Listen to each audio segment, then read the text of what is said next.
Jumanji, Inconsiderate Raccoon. I know you've seen them, and you know their names, and we are here to give you that action. So fine for you today.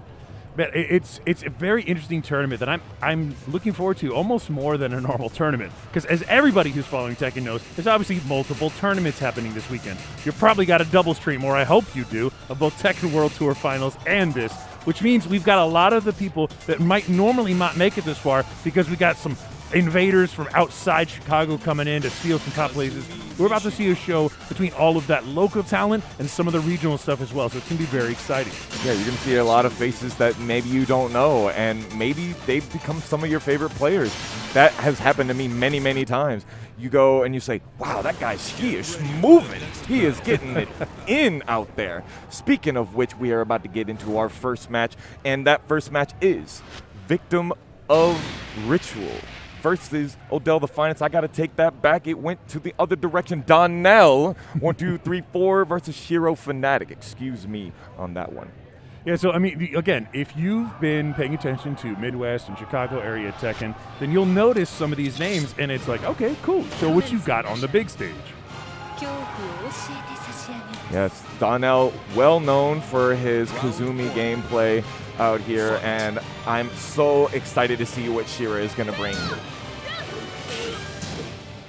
Oh, very nice step into the down forward too. Going and going to get a nice little wall combo here. You love to see it. Look how much damage. Okay, that's the second time that's happened. Donnell's Kazumi game is maybe a little bit predictable in its efficiency. Normally you'll have a Kazumi go tap, tap, sidestep, tap. The thing is, if you know that a good Kazumi will do that, then Shira is just jumping in front of that right away, crushing those highs and getting in. Exactly. The timing is everything in that character, and you have to play that Tekken game so tight when you're doing that against these guys. Look at these parries in the running tackles. You've got to be able to see them coming with this evasive character. Could have got a bigger punish off that. Okay, we are definitely trying to catch Donnell coming in here. Tiger was a risky call out. That's not too unsafe if you can manage to get him to block it, but any whiff means you're right in there. Nice. And running to, of course, a Kazumi's favorite button. That was gotta love that. Chunky attack right there. Nice and meaty to catch. Shira trying to get in. Oh. Nice, there's a 15. Does it twice in a row, but no follow-up? Yeah, no absolutely no reason for there to be no follow-up there. Could have down-2'd, could have tigered, anything. Yeah, and Shira saying, the very first Flawless Warrior, I think you're going to go low, and it absolutely happened. And now Shira's got some advantage here. Donnell trying to get out. 3! Holy moly, Shira is on top of getting below those highs that are meant to be safe pokes, turning safety into danger. Oh, very nice float damage right here. Doesn't get the perfect wall splat, but it is all right. We've got that corner pressure, as you like to see so often in fighting games. And Shira got himself a possibility to hit in his first game. That stays active for a long time, and Donna was very lucky that it tapped at the very end there. Because if not, that could have been a disaster. No duck on that second hit right there. Shira just wants to make sure that they are positive that they're going to need it. Ooh, the black hole. Okay, Donnell is favoring running one a lot. The thing is, running one has both bad tracking and is only a high. Sure, it has tons of plus frames, but Shira has had no difficulty being avoiding in these situations. Yeah, wow. The just staying out of the range and out of the tracking of these attacks, Shira is doing so well with. It's just being so evasive, and just with the movement for the most part, not even needing most of Raven's huge plus. Oh my! That had to be the last active frame on that slide, because that barely hit. Absolutely. Nailed that one from another state, I swear. Donnell is just going raw Tiger with us out here. Going in! Pushback. That's punishable. 10 frames. Come on, you gotta know this. Okay, got the correct spacing, chose to do the grab, and as you know, that's just a wall split. Just one more. So much damage on that. And look at this. Cameraman couldn't even keep up with it. Cameraman had no idea where to go. Okay, so, I mean, the thing, unhinged aggression spelled success for that Kazumi at the end, but the problem is that there was much more considerate sidestepping and movement. The fundamentals, I feel, were like slightly stronger on Shira's side. Yeah. You could tell that Donnell was laying down something of a pattern of Kazumi pokes that you will see if you play Kazumi. I know because I play Kazumi, and that's exactly what I do. Tap, down forward 1, 1, down forward 1, sidestep, 1, 1, 1, down forward 1. The thing is, that was not even a problem for Shira in some of those situations. Just sidestepping and launching 3 times in a single match on simple jabs. Yeah. Not stuff you're supposed to really have happen to you. Yeah, definitely. Donnell was being very active when in those range 3 situations, throwing out those raw tigers, and they definitely hit a few times. And I do definitely agree. Shira had that movement down pat, staying just outside of Kazumi's effective range quite often. But it looks like we're getting a different character choice here, and that is going to be with Nina Williams. Yeah, because at the end of the day, the W was secured by Donnell, so it's not like switching character is a bad call here. I do wonder, though, exactly what Shira's idea is, thinking what they're going to gain from this. If there's one thing that we know about both characters, Raven and Nina, it's that they both have fantastically evasive maneuvering. So I expect to see some of the same right there. And we already see Donnell running basically the same game plan. Yeah, and of Tiger, course, yeah, you're going to see that Pam. 1+2 at the corner. You know that's happening. Oh, no, push up play. Great, down 4-4 to finish that off. That's a great poke when they want to get off the ground in that situation. Yeah, if they want to get up off the ground, they're going to get hit by that, and you basically reset the situation over and over again until you learn to side roll. All right, so unfortunately, Donnell is just winning the draw, basically, on these sort of neutral scrambles where you just try to go in and clash. Donnell's winning. So we get the first real combo from Shira this game. Getting to the corner, very nice. Let's see where the mix is. A little bit of nice. spike into Step on the them, but step. that's, of course, negative when they're standing still. Well, getting just the right angle on that to be able to get the wake up for wall splat combo into death. Yeah, I got to be completely honest. If Donnell wasn't making those work every time, I would feel like they weren't that good of a decision, yet egg is on my face because they seem to be working every time.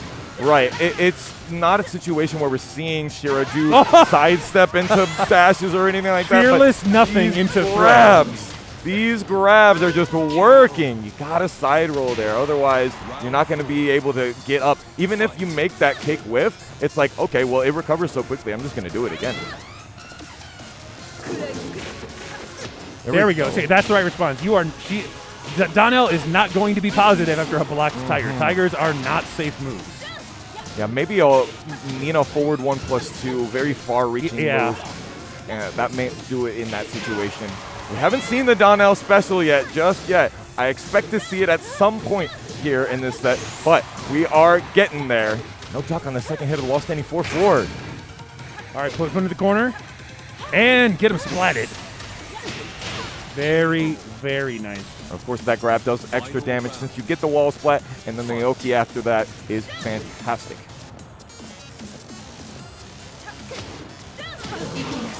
He doesn't choose to go forward on that one.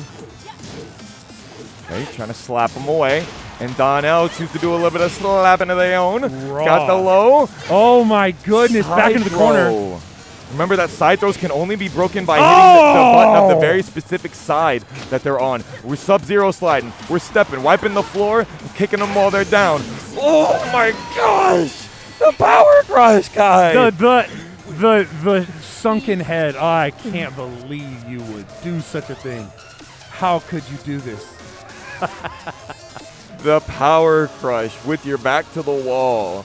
Distraught. He had the health for it, but you know that Nina Rage Drive does 35 damage on its own. It is a chunk. It is a very substantial, and of course you get that super clean, long-standing wall splat on a lot of Rage Drives, including that one. So there was going to be a follow-up if it had worked. It wasn't a bad call. You just lost the bet. Yeah, and we see that, Shira had a lot of really good positioning and situations, but Donnell would come in and just keep that pressure going, just like we see here.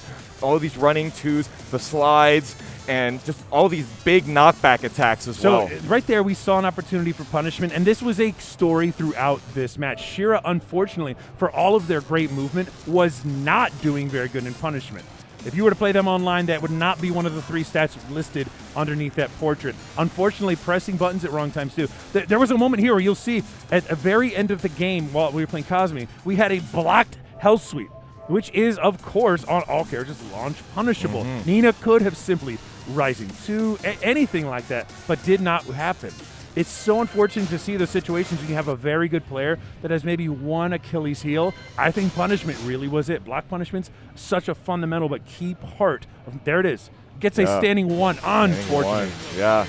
It's definitely one of those things where you need to be continuously working on your punishment training, and there's that power crush.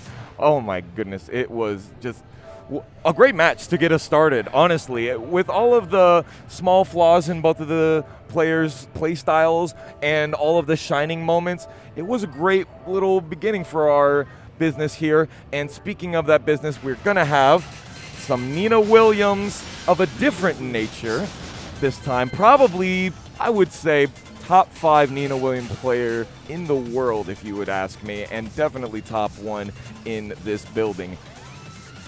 Victim of Ritual. Victim of Ritual. And of course, this is no stranger to YouTube compilations. If you've ever typed in Nina Williams how on YouTube, you've probably had some finals matches listed where this player has come and shown you exactly what the possibilities are. And then on the other side, of course, we have Odell, the finest, one of the finest Eliza players that you'll see out there. We see this very unorthodox character used very seldom in the Tekken meta, so we speak, and that makes it so the character is a little bit more difficult to get that muscle memory against. But versus a seasoned competitor like Victim of Ritual, I don't think that we're going to have that problem. I am willing to bet that Victim of Ritual is not going to be a stranger to this matchup. I do not feel like that's going to be one of the downfalls for Victim of Ritual. Victim of Ritual is a long-term experienced player where the kinds of shenanigans that a 2D character might get up to is not going to be for him. Picking the correct costume, too. I like that. Yep. Always chooses the Super Spy, Nina. You know, they didn't give her that at the beginning of the game. That's when true. the game launched. They had to it was in the story give mode it back to them. and then not in there. I couldn't believe it. But, of course, both practical and tactical. Oh my gosh, great job. Punished the Mimosa combo and went for some extra Okazeme counter hit and gets this 50% plus life. And we're not doing the second hit of our strings. This is intentional so that we can keep the pressure going. Down forward 1s, running 1+2s, just those little empty dashes. Yeah, so I am terrified, honestly, of the movement that we see here. Victim is so clean. It's these little stutters, it's these little spider walks that take you further and farther away. You just, at any moment, could explode into put this again, put you plus, and then all of a sudden counter hits. Yeah, Victim is a absolute king of the dash block, those things that we talk about so often in Tekken. And oh, there it is. You want more? Yes. It seems that Odell the Finest does. Had want just a little enough bit meter more to out make of it the happen, combo. too. Just got it. Nice. That was a very end of a hurt box too, because that barely touched. Nice. Okay. Negative on a hit. So important to know when you get hit and things are negative like that. Oh my gosh, up forward 2-1. Didn't happen. Got the kip up to make it Long so that they string, but couldn't get knows to step there. So important. Between the two Nina Williams sisters, they have strings that are very similar. One is step right, one is step left. And Odell is certainly on point when it comes to that knowledge. It wins you games, people. Lab. Very respectful. Finally gets in there. Nice. Yeah, they're definitely testing each other's timings right now. Oh, the evil mist. Very destructive attack. Doesn't do any damage, but you can get a lot of follow-up. Nice tech roll into that.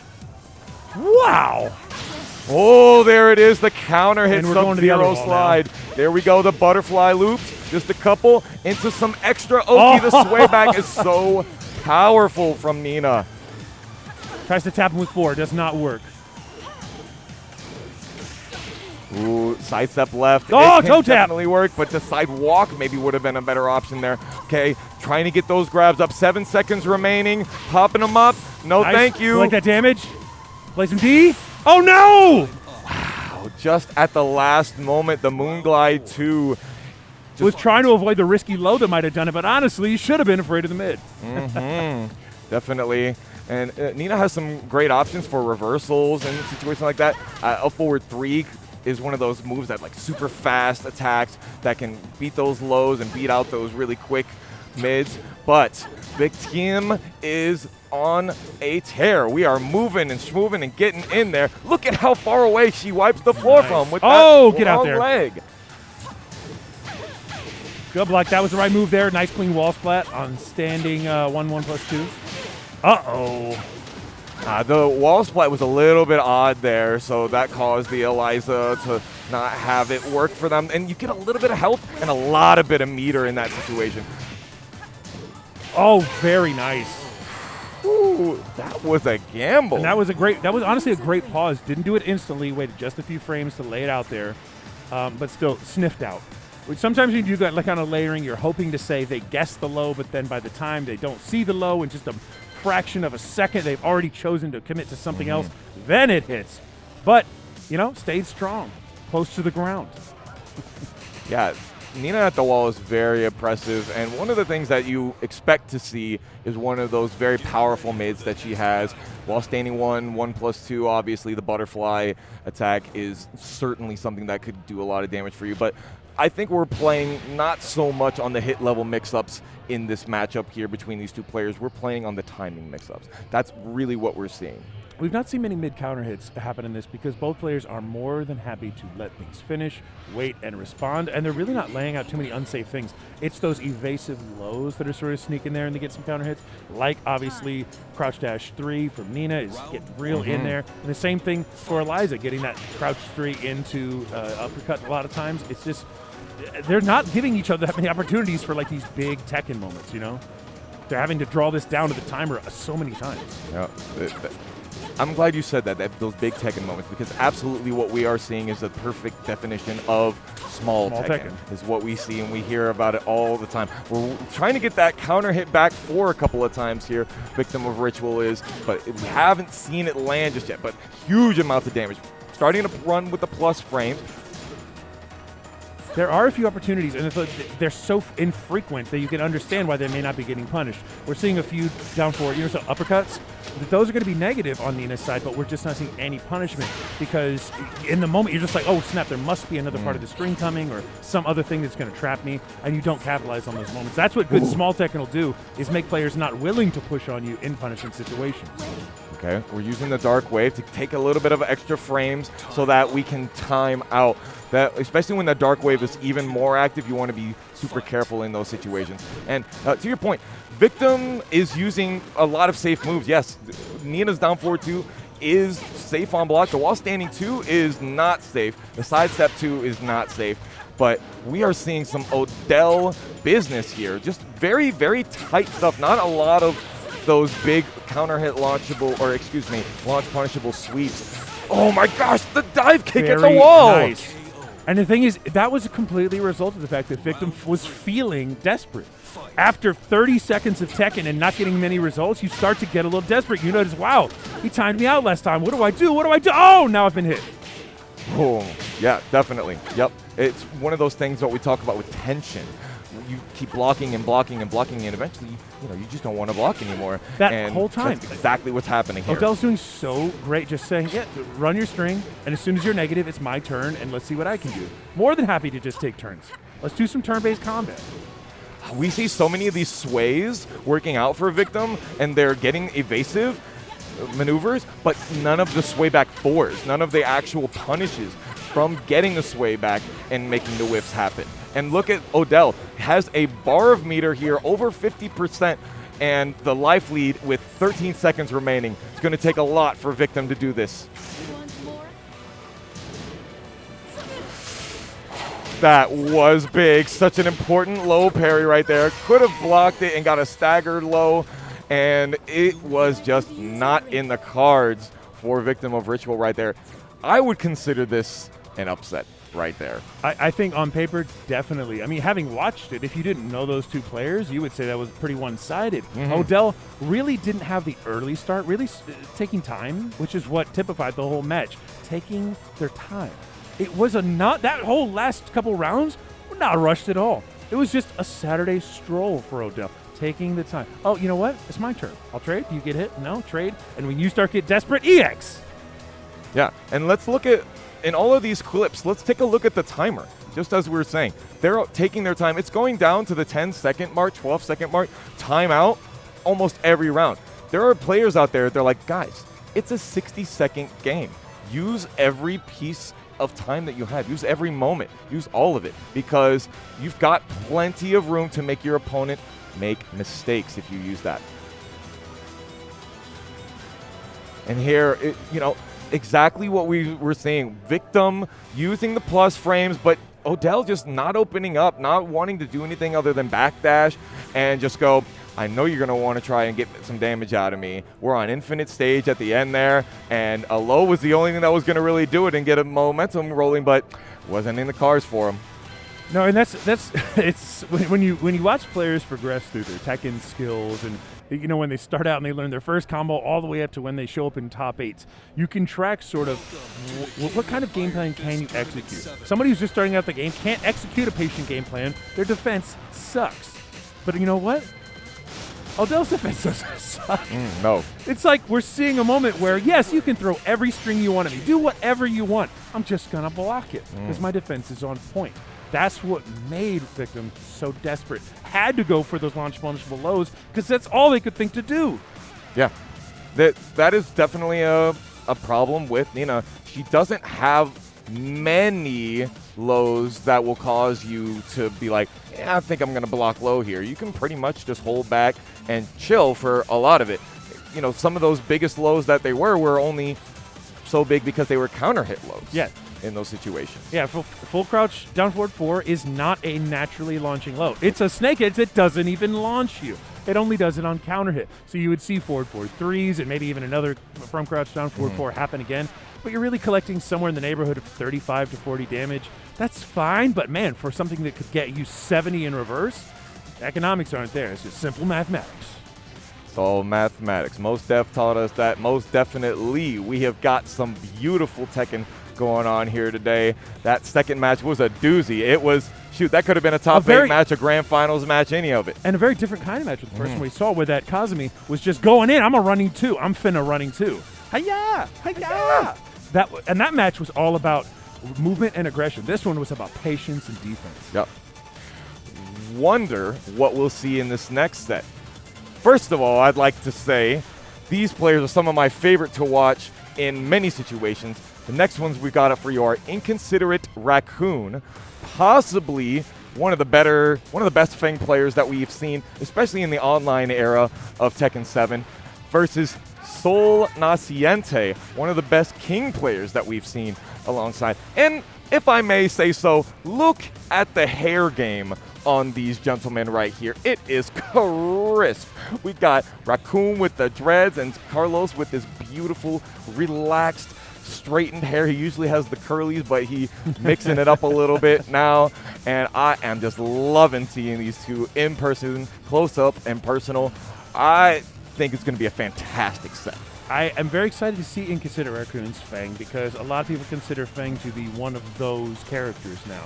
And it's interesting how that's progressed, because just as soon as everyone became aware of it, they nerfed it. Yep. They made some of his best stuff either launch punishable or simply not as many rewards. And he's still really good. All right, so good, in fact, that we can't possibly continue now. We will, in fact, pay some bills, and we'll see you in a few minutes.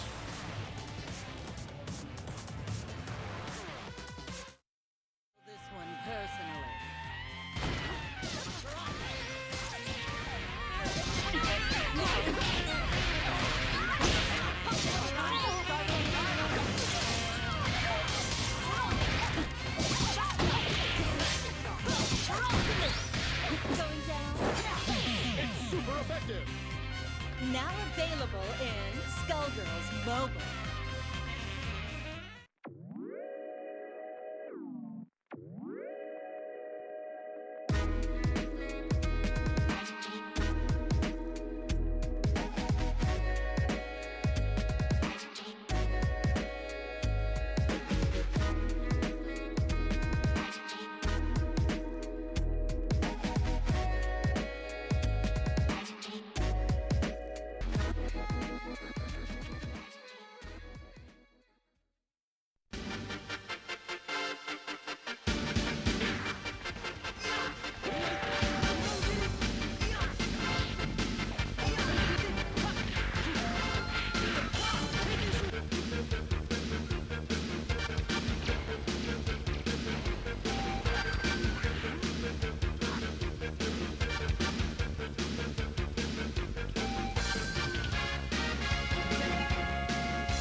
Blazing Strike, a wealth of mechanics both modern and classic, now featuring GGPO rollback netcode. Paradise Arcade Shop, the original all-button thin controller, the first mobile fight stick app, the first short-throw cherry buttons, and many other cutting-edge controller innovations. The Dragon Ball Battle Hour is coming to Las Vegas March 4th and 5th. Come see the finals for Dragon Ball Fighters, Dragon Ball Super Card Game, and Dragon Ball Legends to find out who the world champion is.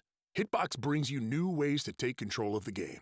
Head over to hitboxarcade.com/FFXV where you can order the Hitbox, Smashbox, and Crossup. Texas Showdown. This is one of the oldest FGC tournaments around. With 20 tournaments on the roster for 2023, this is the event to be at if you're into anime fighters or just great Houston food. Super TSB, featuring 5 main tournament titles: Exert, Strive, BBCF, KOF 15, and DNF Duel. Homebrew Haven, presented by Butt69 and the Moorhead FGC, with $100 pot bonuses for all games. Turning Point, compete in Guilty Gear Strive, Tekken 7, or Super Smash Bros., and prepare for one of the first big Street Fighter 6 events of the summer. MDF, Magical Defense Force, is a magical girl action comedy kinetic novel. Features 9 chapters of a 24-chapter story and over 500 unique art assets. Is your fit cursed? Do you have no Riz? Fix this immediately with official Frosty Faustings merchandise. You're watching Frosty Faustings 15. Here's our schedule for today.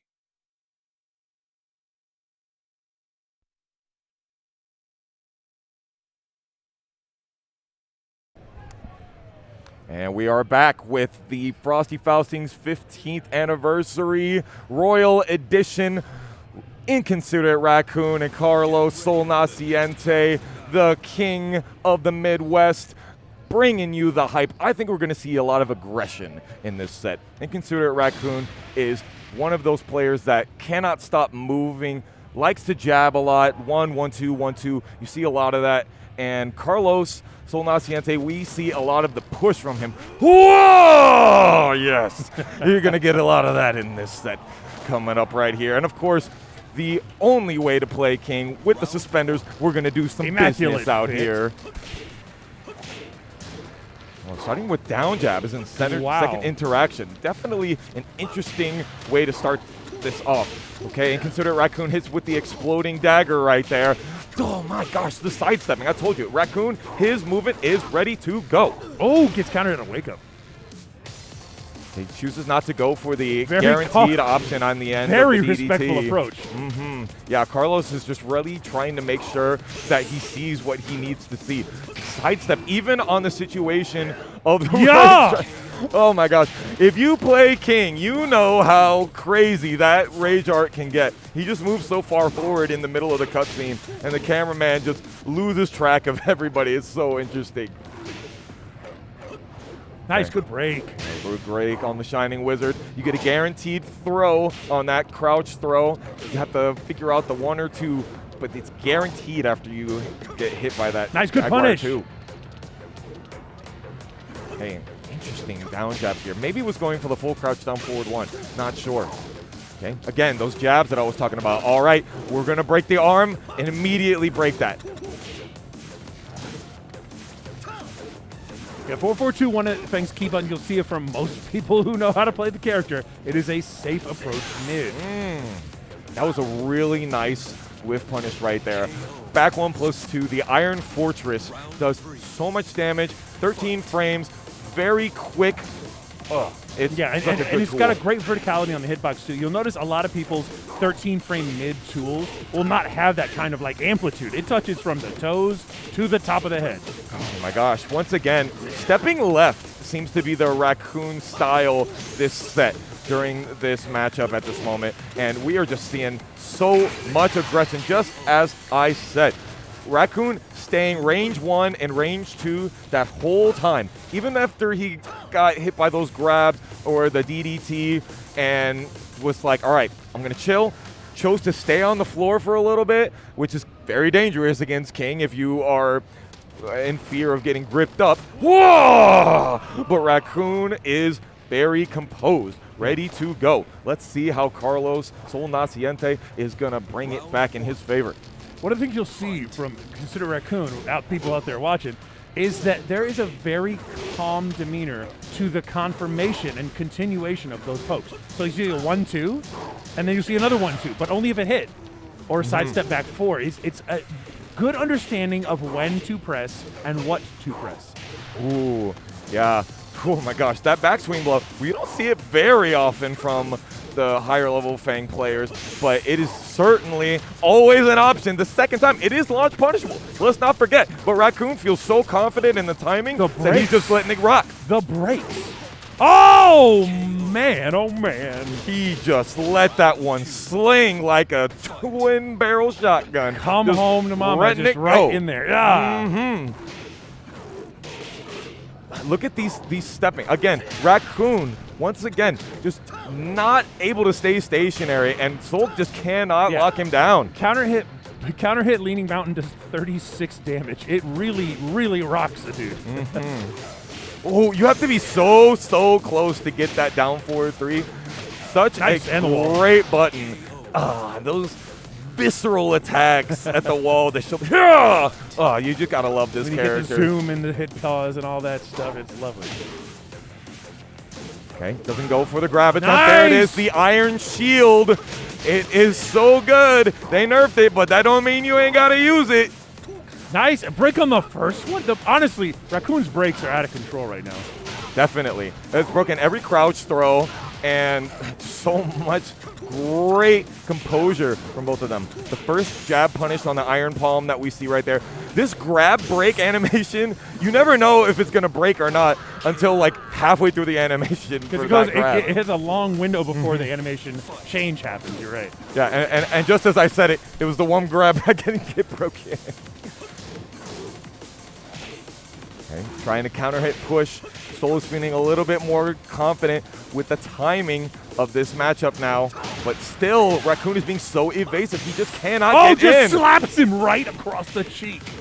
Yes, the optimal 4 jabs into screw combo. This man's combos. Learned that one from Speed Kicks, I'm sure.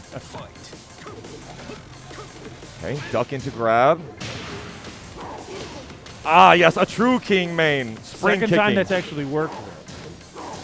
He accidentally did forward 4-2 instead of forward 2. Very common mistake. Fang players cannot stop doing that third hit. It is like the call of the void for them. They cannot stop doing 1-2-1. 30 seconds remaining. Trying to get the little ones going. Nice, down back 3. Pretty slow, and he said, I got a down back 3 of my own. Counter hit, break, dancing on him. He did not like that at all. He said, you're going to dance on me. I'm going to show you the corkscrew in my legs. And he says, no, sir, you're not going to be opening a bottle or a can of that on me. I'll just back up, let you kill yourself, and I'll assist you with a couple of punches on the end of it. Great composure by Raccoon. Yeah, and it's a really interesting use case. It's sort of the right time and the right moment to have things actually be effective. Every time that Sol Naciente was getting up with screw kick, it was getting a hit into pretty much nothing. One time he had a minor punish, so we started to build this association that this is just the button I push when I get up. And the one time that it was a game changer, of course, they can consider Raccoon was like, okay, 4th time, no, we're not going to let this rock anymore. Yeah, he's definitely being very composed that whole time. And this set did not happen in the same way that the Odell versus Victim set, as we mentioned. Very rarely going under the 30-second mark because, again, so much pressure, and Raccoon just capitalizing on every situation that he could in his movement-based play style. He's so great of a player, and I think he's a favorite to make at least top 3 for me. A couple of people out there in the top 48, they were like, oh, no, not if you run into me. And we will see about that later on in our bracket today. It has been so good already. Thank you all for joining us for Frosty Faustings 15, Tekken 7, Top 48. It has been so great. Yeah, so it's super cool because not only you get to see dueling players, you get to see dueling styles, right? We have fast players, we've got calm players, we've got players that rely on movement and mixturization, we've got players that rely on punishment. Honestly, one of the most impressive things I saw from there was that Inquisitor Raccoon did not let those 10 frames go. People don't think about punishment oftentimes in the small way when I collect these 10 frames. 10 frames not only collected about 20 to 30 damage, they put you in an advantageous situation, and now it's your turn. You don't just have to block and wait. People think punishment is launching the other person, but punishment is about just making them pay for thinking they can get away with strings or counter-hitting launchers like that. 1-3. 1-3. Top tap. That's a great punish from Fang. And it's got some really good other great things about it. 1-3. It's got some good pushback, which allows you to reset the situation and to, kind of get off me. And also, that's super good for Fang because of the crouch dash situation. Raccoon didn't really use it very much, but he did down back 3 into down back 3. We all know how much we all hate that move. It is doing so much mental damage to us all the time. It tracks both directions, sidewalk, side step, you name it. It is so good and super long range. And he didn't really use it that much. He just kept using his movement, kept using his jabs, and get his launches when he needed them. Yeah, only at the very end when we saw down back 3 happen a couple times in sequence, but that was really the end of the set is the first time that down back 3 started to be abused, if you will, or overused. It was because, okay, if you're going to let me close it out like that, I guess that's fine. But you're right. Before that, it kind of only came out maybe once a round, if that. Yeah, it did not happen quite that often. Next up, we've got Epic Wave out here, one of Odell the finest cronies, homies, members, and he's playing the Lee Chaolan. This is something you see from enthusiasts. I think most people do not say, oh, yeah, I know that top player who plays Lee, because that's not words you ever really say. In honesty, there's always a better choice, unless, of course, you're excellent like that. And if you are excellent like that, you pick Lee. Yeah, Lee is certainly, I think he has really, really great tools for small Tekken in lots and lots of situations. But in some of those same situations, a parry will do quite wonders here. And Geese Howard is certainly one of those fantastic characters that will let you get a little bit more out of those parries or punishes than you might have previously wondered. Yeah, it's funny because I was just working with a guy trying to learn Lee like last week, and he's like, wow, this is really hard. You're not wrong, man. Every other character in this game, stuff just works. He's got a misstep after stuff to work. He's got a misstep back to make stuff work sometimes. He's got to do so much extra work just to make regular things work. Yeah, the execution on things like the full crouch is being instant is so pivotal to his gameplay. And look at that. He tried to get himself a rising attack. His rising hop kick is not necessarily the easiest thing to do, his highest damage one anyway. He's got a regular hop kick that's a little bit easier to do. Dang, those big counter hit launchers. Straight to the leg, straight to the pythons here of H-Dope. Gets himself a nice big dopamine rush in his first combo of this set. Too much knockback, nothing. Oh, 1-1-2, very nice. There you go. Dang, gets some action, very nice. Right on the sidewall, and he's going to get a whole nother piece of it. Got him! Yup, you got to know what that situation that's when is. blocked, that is, of course, punishable. So. Especially for Geese, who has second time in a row felt like maybe you were pushing your luck. Hey, you can't tell if they know until they kill you for it. So we hadn't seen him prove that he knew. And here we are. H-Dope saying, never mind, we got those. Okay, blazing kick follow-up. That was a pretty instant full crouch down forward 3. That baseball slide. Very impressed by what we see right here. Very nice. You ducking? I have this problem. No matter what lead player it is, they go into crouch. I'm like, I'm in danger. Right. H-Dope felt it the same. Like, I'm not feeling like getting hit by another one of these lows, these slides. No, thank you. I think I'm going to duck. Ah, my sternum. Epic just poking him down. And Dope catching that dope timing. One button does it all.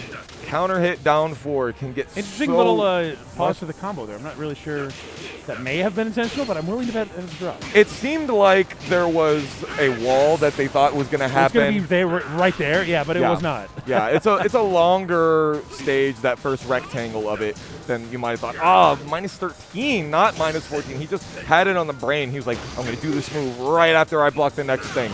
There we go. Got himself a nice grab. Ugh! I love the visceral animations that they gave this character. You can say that you don't like him all you want, but you can't deny he is sick. We're going to the wall. Very nice. Full combo. Getting a little bit frozen up now with this offense. Thought he had a counter. That hit there is at the wall. as linear a move as there ever was. You have to be careful using that at distance.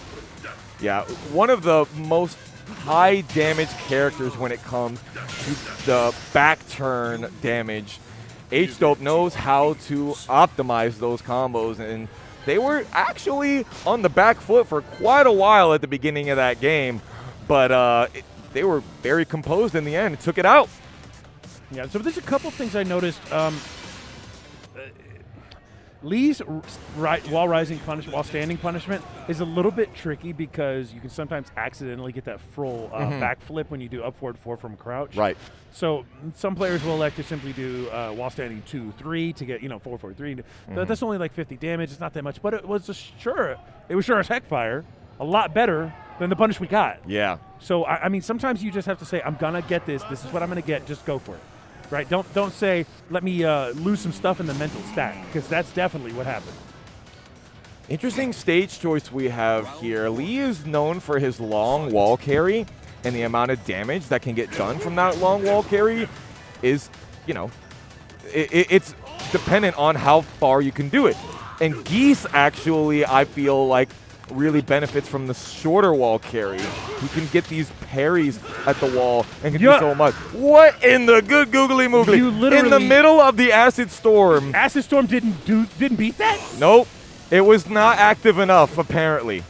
I think there's like 2 or 3 frames in between each of those kicks. Or and Geese's chest he came in with the frog slam, body slam, belly flop, and was like, yeah, nope, I avoid this. And he's fishing for those counter hit down 3s, and H-Dope is just not baiting. Not falling for the bait. You gotta punish those hop kicks. So important when you're doing this matchup here, because if there's one thing that you want, it's for Lee to use his unsafe options, because he's got lots of safe ones to be able to kill you with. I mean, even a 1-1-2. Geese has got a great 10 frame. He does. Yeah, and he puts you right in his face. Got the wall standing 2-4. You're minus 14. You can block, but you got to guess.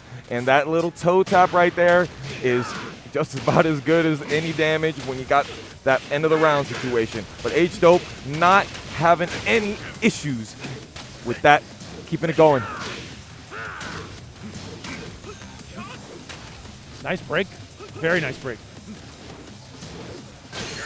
There we go. That was nice. Yeah, a little crouch cancel there, if I'm not mistaken, for that baseball slide punish. Perfect. Yeah, Epix honestly needs to put this one to bed right now because the momentum is shifting. Yeah, that Eagle Claw steal damage right there. Homing, orbital, so good of a button. And now he's got Epic Wave with the back to the wall, but a big Hitman stance low counter hit will do the damage. Yeah, okay, so I mean, obviously, all League players worldwide, all 6 of you, know that what happened there was that down 2 was a mistaken try to basically instant crouch while standing 2-3. It happens, man. When you choose to play Lee, sometimes you reap the rewards of a very difficult character. Yeah, that is certainly something that ends up happening. We've got ourselves final round here. See if Epic Wave can take it back.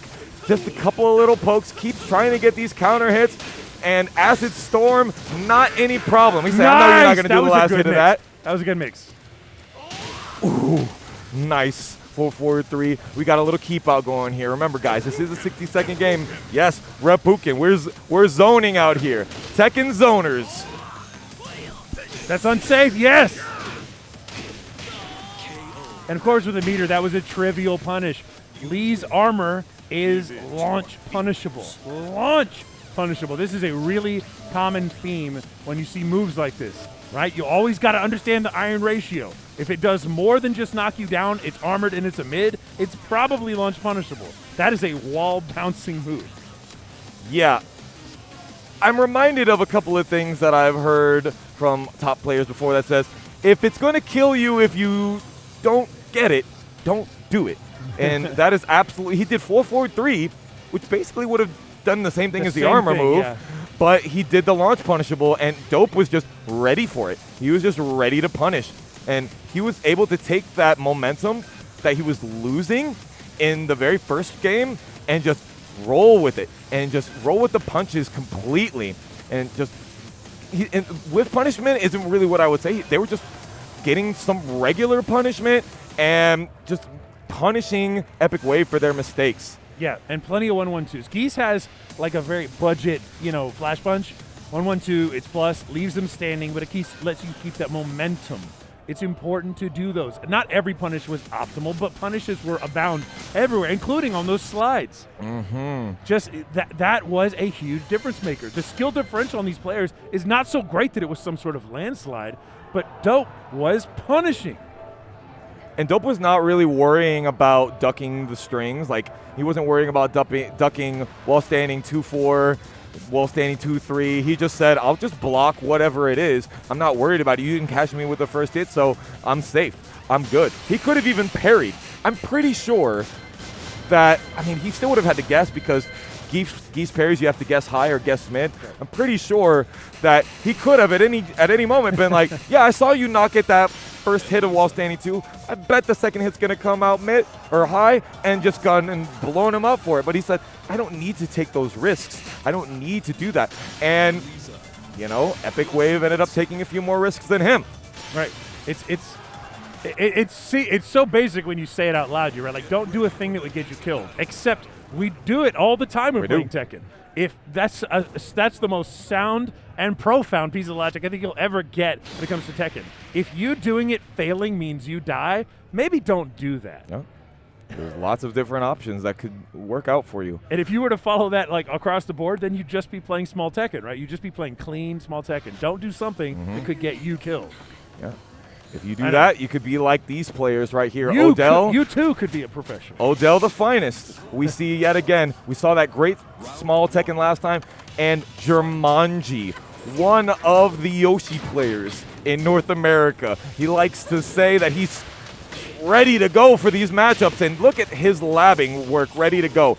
You got to know what is flash punishable against this character. Because if you don't know, I will tell you what. They do. Yeah.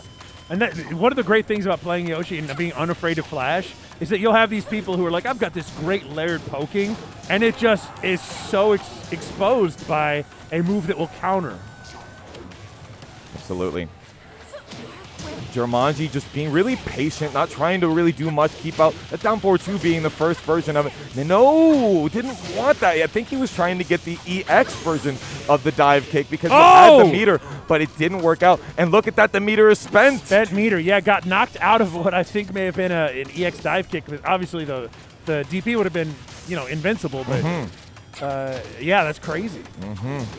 Right, Jumanji showing the Fubuki knee here, seeing what they're going to do. And that move right there, I'm going to call it the skull bash for you guys. Forward 1+2. That defines a lot of Jumanji's neutral game plan. We will see how that goes. Backdash. That right there. If you see Yoshimitsu crouching, just backdash. It will beat almost anything, including that unblockable sword sweep that so many of you always are complaining about. Oh, my goodness. Wait, nope. Yeah.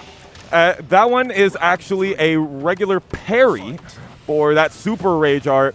Really, Jumanji just thought he was going to come up and be very meaty like he saw happen in the Victim of Ritual game, but it didn't happen in there, and Jumanji just whiffed the rage art. It's a pretty sweet move. It's a bit like an extremely active flash. Like it just is active for a lot of frames. That EXDP, Jumanji knows that the EXDP is possible in these situations. Eliza being one of the only characters that can really check the unblockable sweep Oki with that. Ooh, yes, the face mower into the back turn down one. Oh my goodness. Get this guy to mow your lawn. He will get it done in 5 seconds. There's I the guarantee. backdash. Very nice. And we're going to the wall. Flipping him over. Nice! Get splatted. I didn't give him the splat that he wanted. Single wall standing one. Wall standing one. Delayed two. There it is. They always want to press after that. Spring kicking against this character. Yoshimitsu, don't do it. Don't ever do it. Do not invest in spring kicks when in Yoshimitsu's zone. Ah. Jumanji is actually one of the Yoshimitsu's most known for punishing you for not tech rolling in those situations. And Odell was like, I'll stay on the floor. And even with that momentum not in his favor, Odell was ready to bring it back. And now we've got ourselves a final round situation here. Windmill. Doesn't try to punish the windmill. Can only be punished if it's hit on the very first frame. EXDP just does it raw. Those gambles are working. There you go. I am out of here. You gotta be careful. Please do the rage drive. Never mind. He got it. He knew what his guaranteed situation was. And Odell tech rolled there. If you guys know about Yoshimitsu, you know that tech rolling in that situation will actually make you take more damage. 5 more damage, which in those end of round situations is gonna be really important. There's a good YouTube video all of you can look up to see exactly what your lowest damage option for when you catch those unblockable jump spins. There's 3 different damage levels. One for when you tech, one for when you stay down, and one for when you do the instant kip up. Yeah. So it's different amounts, different kinds of splats, different frame afterwards. That's the kind of BS you have to deal with when you're playing Yoshimitsu. And we love to have you all deal with it right here. Jumanji taking a little bit of extra time. Odell had picked their character, and Jumanji's just sitting on their own character select. If you want to take your time, I'll take my time. Jumanji is known for sitting and waiting and thinking, and he even had the victory in that last game, but he really thinks so often, and it's great to see that kind of mindset to taking on these games. You don't have to go and smash rematch and just go interaction to interaction to interaction. You can think about the situations. Even if you won, there is value in waiting. Yeah, both players are afforded the opportunity to let the timer run out that character select screen, should they so choose. Oh, there we go, the raw flea. Got to be careful getting up after that one. one. Oh, my goodness. Leaves you in the back turn, face up, feet away situation. There we go, finally got that, but the relatively high execution crouch cancel didn't come out. Yowza, huge counter hit damage on the that amount of rib follow-on hits. So obviously not combos in the traditional sense, but guaranteed hits after a lot of those situations. Yes, Jumanji has himself a very long list of I'm going to hit this, and then this is going to happen afterwards. And you got to be really careful in the situations to not get hit with the wrong one. Nice flash right there into the flea, into some Kincho forward one. So glad that they gave him that move. That move is so cool. Oh, I caught you. Okay, immediately getting him off him. Moonglide 2 into the sliding damage, and 22 seconds remaining on that. Let's see how much time they take here. Is this one of those more aggressive sets? I think so, actually. They're being very much in each other's faces. Jumanji really wants to be in that aggression stance, even though you see a lot of times that they will just keep going, keep that pressure on. You saw that CD1 get blocked. Odell was like, nah, son. If you don't got your execution on point, that's your fault. I'm definitely going to take advantage of it, though. Holy moly. Okay, so not a lot of damage. Obviously, an air hit on that one, but still.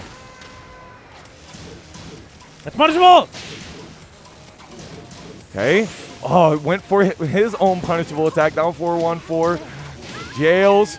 Nice. That little 12-frame mid that you saw right there, fantastic at the wall. Huge amounts of pushback, and it's just so good. Linear, but, you have to assume they're stepping. Dang, that was dirty right there. The EX gets all of that. That's a whole combo off of a wall splat. Oh, man. Stay down if you so choose. Ooh, that was not the right punish. Jumanji should be dead right now. 100%. Odell should have another bubble on the board. Oh, he went for the no sword stance. Thought that the no sword sweep would do enough damage. There's just a little bit left. Still got the hit, though, because you have a pretty good Oki situation after that one. Yeah. If he had stayed down, then he would have gotten hit by both hits of the no sword stance, sword sweep. But they're both blockable in that situation. And definitely Odell is kicking himself for not punishing that CD1 at the end of that last round right there. And here we see the Rage Art flash not working quite out, but Jumanji was not worried about it. Whiffed a couple of flashes, but he kind of does that on purpose very often to make the opponent go, oh, wow, I need to react to that. I need to try to whiff punish that. Right. And I need to press now. And by the time that you've thought it, it's already over, and you've already hit to the next interaction. I got to say, one of the things that was a little disappointing to see was that the Yoshimitsu was getting, Jumanji was getting away with a few shenanigans. A few shenanigans there. You run into those situations where you go, okay, is this real or not real, and should I have punished it or should I have done anything? There were a few moments when, honestly, things were legitimately just, I should have block punished that. Yeah, definitely. And you definitely don't want that to happen, especially in these high-risk situations. And now that was top 16 winners. That makes Jumanji going on to top 8 here at Frosty Faustings 15. Oh, love that. I like it. I really do. As a Yoshimitsu main and a connoisseur of the swordsman style, it is my pleasure to have commentated over that one. I am so happy to have seen it.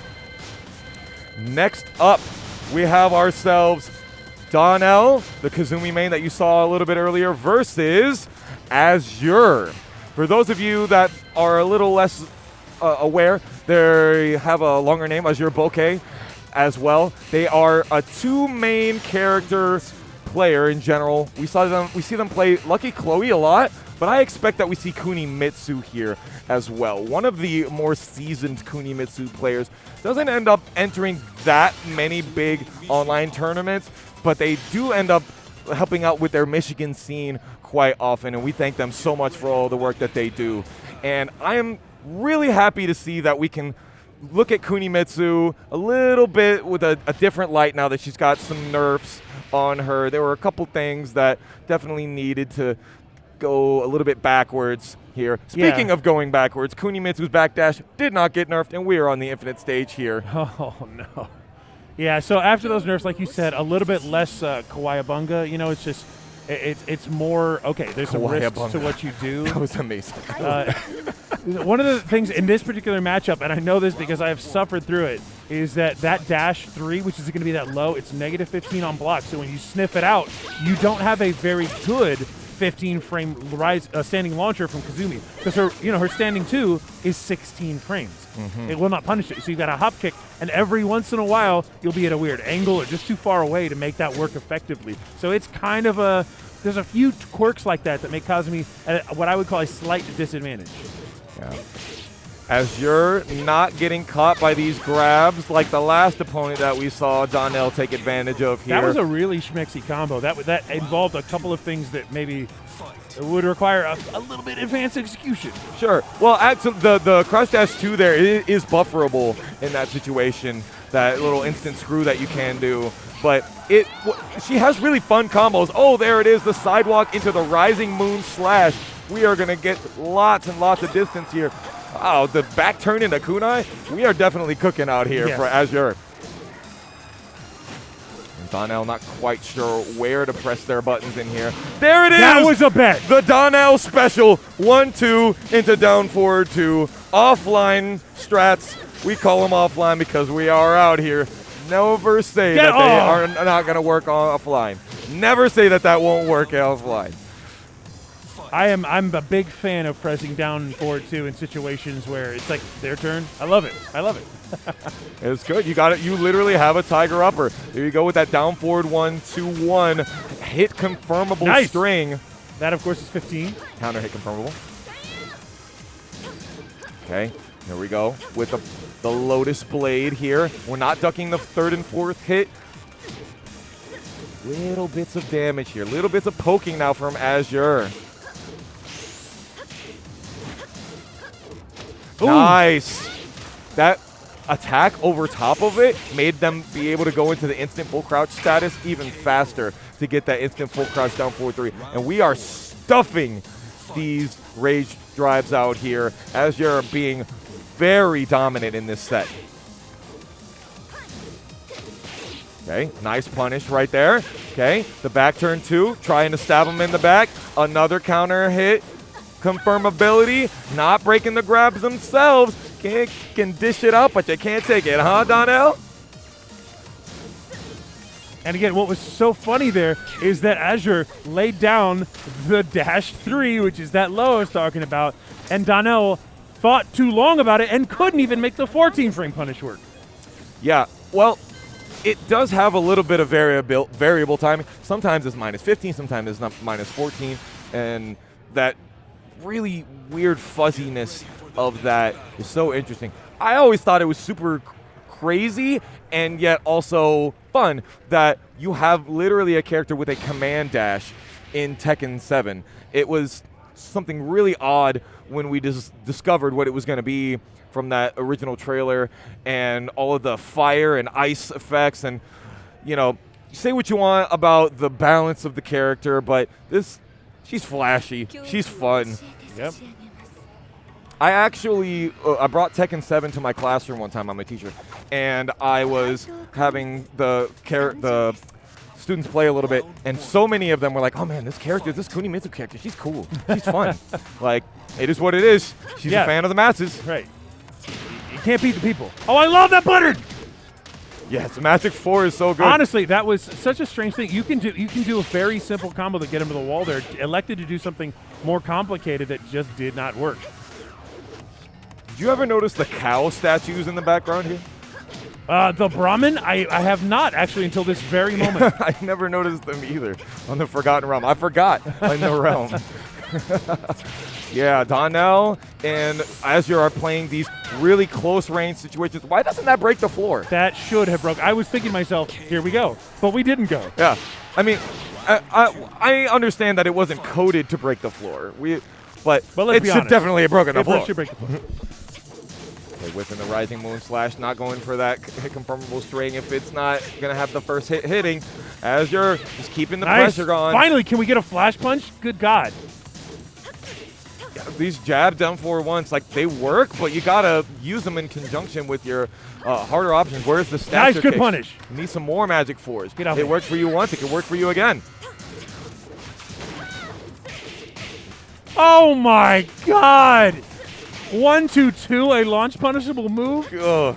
That move, you want the second hit to come out. You're praying. You're like, that guy right there, if he throws that uppercut, I'm going to put one right between his chin. I tell you what. And then you just kind of give him a little love tap. That's like Donnell crouch just canceling. not given the punishment that he really needs in this top Yeah, level no, that's set. like blocking a hell sweep and then crouch canceling flash punch as like a Kazuya or something. It's like, I just want to do it, man. I'm flash punching all day. There's the top 4 too. And then they tried to do the punish, but they were so far up in the air. My reactions were too good to punish you properly in that situation. Dang. And all the stuff you wanted to see from a Kazumi who's got one of the best 10 frames in the game. When you have a flash punch, you've got access to a tool that so few characters do. And we saw it one time from Donnell, whereas Azure not only finished the match with that while standing 3, which is launch punish, great punishment from them, and I think that was the determining factor. Not only was Azure's movement so clean, so effective, the schmixturization was very nice, but the punishment was on point, and I'm a punishment guy. I love to see that. You have to take your guaranteed damage. You have to take the damage that the game allows you to take for the opponent doing the button that they wanted to do and then not succeeding to have the right timing or the right spacing or the right hit level for it. You have to take it, and if you don't, then you're leaving money on the table, and that's no good. Look at all of this pressure that we saw from Azure Bokeh, just always staying at these really close ranges. We didn't see too much like crazy sidestepping on here. It was just like I think that I can get you to press in this situation. Nice backdashes, though. Definitely nice backdashes. And if you play this character, that's your bread and butter. That's how you're going to get so many of your punishes. Yeah. Honestly, there were some punishes by Azure, especially while standing 1-2. That's a great one, but the thing is that's not like a big dividend payer. It's good damage, it knocks him down, sends him away, but you're essentially going back to neutral.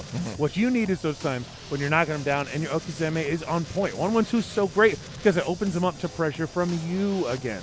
That was not being collected by Donnell. Couldn't take punishment and turn it into offense. That's what was working. And Kunimitsu also has a great 10-frame Punisher. 1-2-2. It's good. It's basically Noctis's Punisher. Yeah, it has the ability to put her in a back turn if she chooses. Yes, and that's the difference. Not only was everything, it's like you made that little Venn diagram of what was working and what wasn't. That punishment was turning Kunimitsu's defense into offense, and that's the whole point.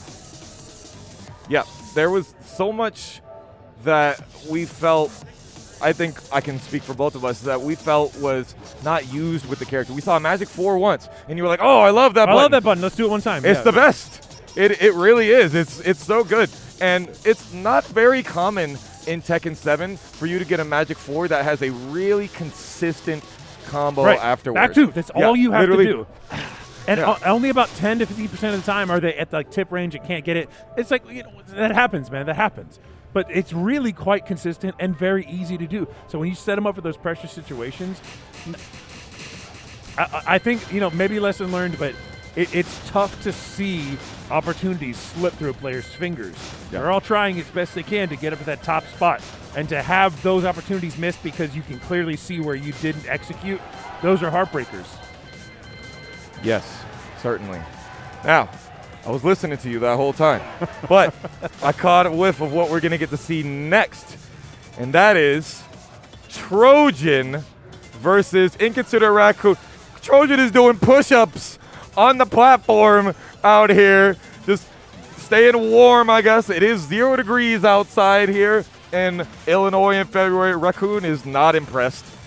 He's just like, Can we do this now? Can we make this happen? Many healthy follicles on screen right now, I'll tell you that. Yes, I love both of these players. Trojan is such a baddie. He is such a nice guy, always has so much style. Raccoon, he looks kind of quiet here, but he's got himself quite a personality himself. But in these offline situations, he usually lets the buttons do the talking for him. Yeah, that's what's funny. In the short time that I've even known about Inconsiderate Raccoon, I've known that while in live events, mostly lets Tekken do the talking, but online, certainly a lightning rod. Has had some interactions that have sparked conversation. For sure. Controversial could be a term that describes him, but his name says it all. Inconsiderate Raccoon. But we see that he's certainly considerate of the buttons that he presses out here and the timing that he uses. And I cannot wait for you all. If you have not gotten the chance to see Trojan play the signature Lily Rushford, you're in for a treat. Yeah, and I'd like to see a Lily player in this day and age because it's not something you will see that much anymore. It's funny because I feel like she actually isn't at her weakest. She got a buff to the down forward one, which was a classically weak move with a terrible hitbox. Her forward 4 now counter hits. She's actually got some amazing things. The problem is that in just the power creep of the game, the way those tiers have been stratified, she's fallen a little bit by the wayside. It's kind of the opposite of a Kazumi situation where they do nothing but shoot her since Season 1. She's actually been just tweaked in various ways, but everybody else who's been above her has gotten tweaked in net positive ways. She's gotten different. Right. I have to do it. It must be done. They gave her a Magic 4, but the Magic 4 has to be followed by the jab afterwards, and it doesn't jail. Right. So if you commit and believe, but you're wrong, then you just don't get it. You pay the price, right. All right, you see it endures Inconsiderate Raccoon. That was an amazing change, though. Down 1-2 is now a natural plus on-block low string. So it can be ducked and then launched, but I mean, let's be real. Who's sniffing out that first low most of the time, right? Not many. Yeah, the plus on hit down 1-2, and it does have a follow-up as well. So you're always thinking, even if I did block the first hit, if I block the second hit, could be scary. We see Raccoon using that back tempo. He doesn't use it quite as often. He's using the evasive step as well with the up forward 2. That is not safe. That is a wall splatting move, or a wall bouncing move, so it would have been great, except you didn't hit with it. Okay, nice. Connects with the first hit. Sidestepping. No! Ooh, yeah, did not want to take that boot. Those stilettos that Trojan's got on, you don't want none of that on his shoes. Those were high gloss gold finish from the Golden Dragon themselves. Nice, trying to get that counter hit there. Put him to the back. Nice, we're sneaking out. Are we? No, wall splat. Excellent. Yep, there we go, keeping them on there. But the pushback, but that hone move actually sent them in the direction that Raccoon really wanted to go. And now we see all of this great pressure here. Ooh, got him. Nice. Another raise drive getting blocked. But a backdash. Single backdash. That's all you need in so many cases. One backdash, see what they do, kill them for it if they whiff. Yeah, obviously, if you want to go pro and you want to see yourself at TWC next year, good Korean backdash will take you a long way. But let's be honest, in Tekken, a single or even just 2 linked backdashes will get you out of so many bad situations. Oh. Trojan getting a the impression nice really great right damage now. on that. Good response. Counter hit. And Oh! 3 hits did so much. You took damage from their double KO, and you don't want that when the KO could give the other person the win. Forward 4 traded in that situation. So interesting. Yeah. I think their button presses may not have been airtight at the same time. Therefore, one was behind the other. It happens every time. You know, you run the math in your head and you go, well, I'm +3 here, therefore, I'm run the math. It's relative 12 to them, except that's if you press the button exactly on time. Yeah. And their hands are shaking. They're on the main stage. They're playing some good Tekken. Therefore, maybe not as clean as you thought it was. I didn't think that would trade. I thought they would get cleanly beat. Yeah. Look how stone cold both of these players are. Trojan really thinking about this stage pick. Yes, Lily has really great options after floor break when you get a wall combo, slap them down, and then you cartwheel on them. Don't even look at them when you stomp on their faces a couple of times. That's how disrespectful Lily Rochefort is. You're not good enough to deign with her gaze, Right, exactly. clearly. I shan't look upon you, but I shall step upon you. All right, we're going to see something different from Trojan here, I think. Whoa! Inconsiderate Raccoon, ready for another helping of damage. Yeah, so down 3 used to be the low for Lily until she got down 1-2, and we really aren't seeing it very often. Yeah, I think it's There it is. I like it. It knows up to 3. Too many movement. lows. Yep, exactly when you say that, yeah, I think we need to do more lows. You do one, and then they're like, you want to do that again? Because you snuck 2 in there, and the third one was really chancing fate. Good. You go downstairs. Very nice.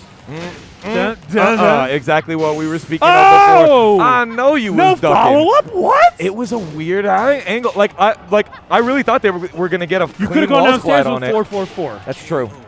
That's true. Absolutely. And I But feel there it like is. a Lily player will know that. I think Trojan was like, dang, that's what I should have done right there. Right? And he's like, okay, I'm going to do it now. Yeah. So I can say I did it. Yep. That happens a lot when you play games. You're like, this is what I should have done. And then you do it 2 seconds later, and it's like, but that wasn't the one. Look at all of that. Downstairs. Huge damage. Bad wall splat, though. Oh, my God. Bad? Oh, nice. I thought that the Leaning Mountain was going to shoot her out of there, squirt her out. Yeah, the Axis, I don't think, allow that to happen. It does happen with bigger characters. Okay. How many times?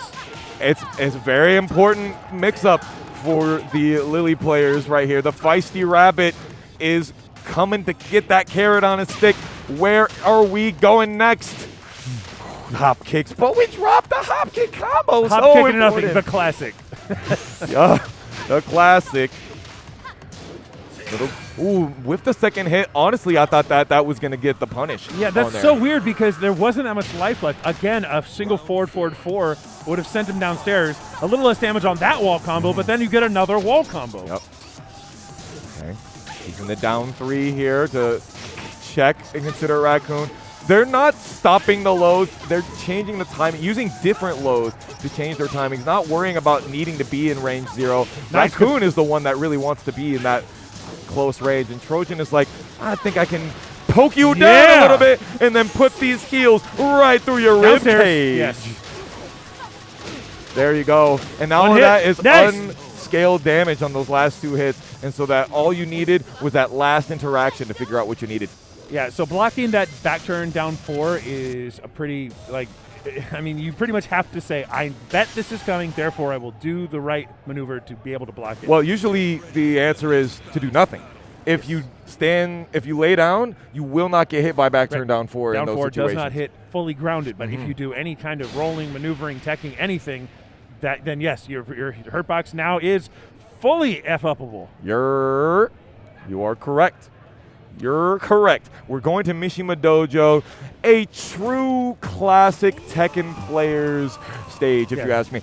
So many top 8s and memorable moments have happened on this stage. I think it's tight that we get the tournament stage, and it's not like the grid or something. Like, you know, we have a good stage people want to be on. Yeah. The music's good. The scenery's great. No punish on the Iron Shield right there. And nice! Could be so important. Whiffs the dominating heel. Back one. Landing. Got the headbutt. 35. Oh! Finishes the string. That would have been punishable for the kill, but you know what? It worked. There we go. We're seeing a lot of that slide from Trojan to be used as an approach tool. And what I said earlier, maybe not accurate. Trojan really likes this close range situation right there. Huge counter hit, 4-4-4, and Trojan is one round away. This is fast as hell. This is really fast. That was an 11-second round. Yeah, and now Raccoon trying to go and catch him with the Iron Palm. It is jab punishable. Trojan is taking advantage of it, and we shall see what Raccoon's going to do. He loves that jab. Iron Shield, as we say. Let us go. Oh, nice. Raccoon is just ready to get out of there. Trojan has said, I think I'm going to delay my timing a little bit, catch you, counter hit, no stepping for you. Didn't break the grab. 28 seconds remaining. Doesn't go for the second hit. Down 1-2. Down back 3 a second time. And they mashed and said, I know you're not going to do something frame tight here. Trojan drops it. Drop it like it's hot, bad girl. Yes. Oh, my goodness. That was such a crazy turnaround of momentum. That first game was heavy. There you go, the Two Ugly esports squad right there. You got Kiki X Baby and Sergio French, the homies. And Inconsiderate Raccoon is now in loser's side. I would say what I gotta say, what was the determining factor here for me is that the style that Trojan was playing of layering offense and pokes was different than the other people that Raccoon was able to get over. So Raccoon's able to poke, back up, then bait you into something. But the way Trojan was pressuring meant that Raccoon was never out. Raccoon could never get away from the pokes. Like we were saying, those cancels into do slide, we would do over and over and over again because they would touch. They would at least touch and put you back in that situation where you're wondering what comes next. Never able to get out. Never able to get away and get some time, get some air. Yeah, whenever a low parry would happen, that was like the major things that Raccoon would get in those first rounds. Like, he was like, I know you're timing on your lows, but then Trojan really started mixing those lows up. Never stopped doing the lows, but just kept mixing those timings up. And they were the same 2 or 3 lows. Down 3, the slide maneuver, down 1-2 every now and then forward 4 when it counted, when they needed it. Big punish here to get some frames. No, that was the other one. Oh, yeah. Those very scary situations where Lily has a couple of those great strings where there's a 1 hit, a 2 hit, and a 3 hit, and you never know if they're going to stop right there because the first one's punishable and the second one ain't. Yeah, and I think that lack of a break in that last round told the story of sort of a mental break there. It's everything's been working. Why can't I make this happen? Dang, I was beating him in the first one. What's going on? Then you just don't make that break happen. You know it's gone. It's gone. Yeah. Next up, we got for you another one of the great Nina players of North America, D-Town Kings, up against H-Dope. who we saw earlier play versus Epic, the Geese Howard player. D-Town Kings, a man of the people. He's very big, and he started actually running one of his own tournaments online very recently as well. Very big on community support. Great guy. Love him. And his Nina style, maybe a little bit less respectful, you might see here. Loves to get away with what perhaps he should not. And I'm very in love with what I see from him on a daily basis when I watch him play. So if not illegal, at least unlawful behavior. Yeah, well, lawful evil, I would say. Okay. The game lets you do it, but it's in the game, right? He's the kind of player that would say, it's in the game. It's in the game. Yes, he's absolutely. Yeah, and Nina lets you do that. There's just as much tech as you might say Yoshimitsu might have. Nina has that as well. The Okizeme at the wall, so many cross-ups. If you thought that they took out cross-ups in Season 5.01, you're wrong, because Nina's got those. She's ready for them at just about any time. Exactly, definitely. All right, if you know how tournaments go, sometimes the electricity gets a little stale. You got to get some fresh juice in there. That's what we're doing right now, so it's taking a little bit longer to make sure we're okay on that front, get the PS4 back up to all 4 PSs, and we should be good to go. All 4 PSs and the Pro, of course. Exactly. Okay, so I got to ask you, out of all the sets that we've seen so far today, what has been your favorite? That last one.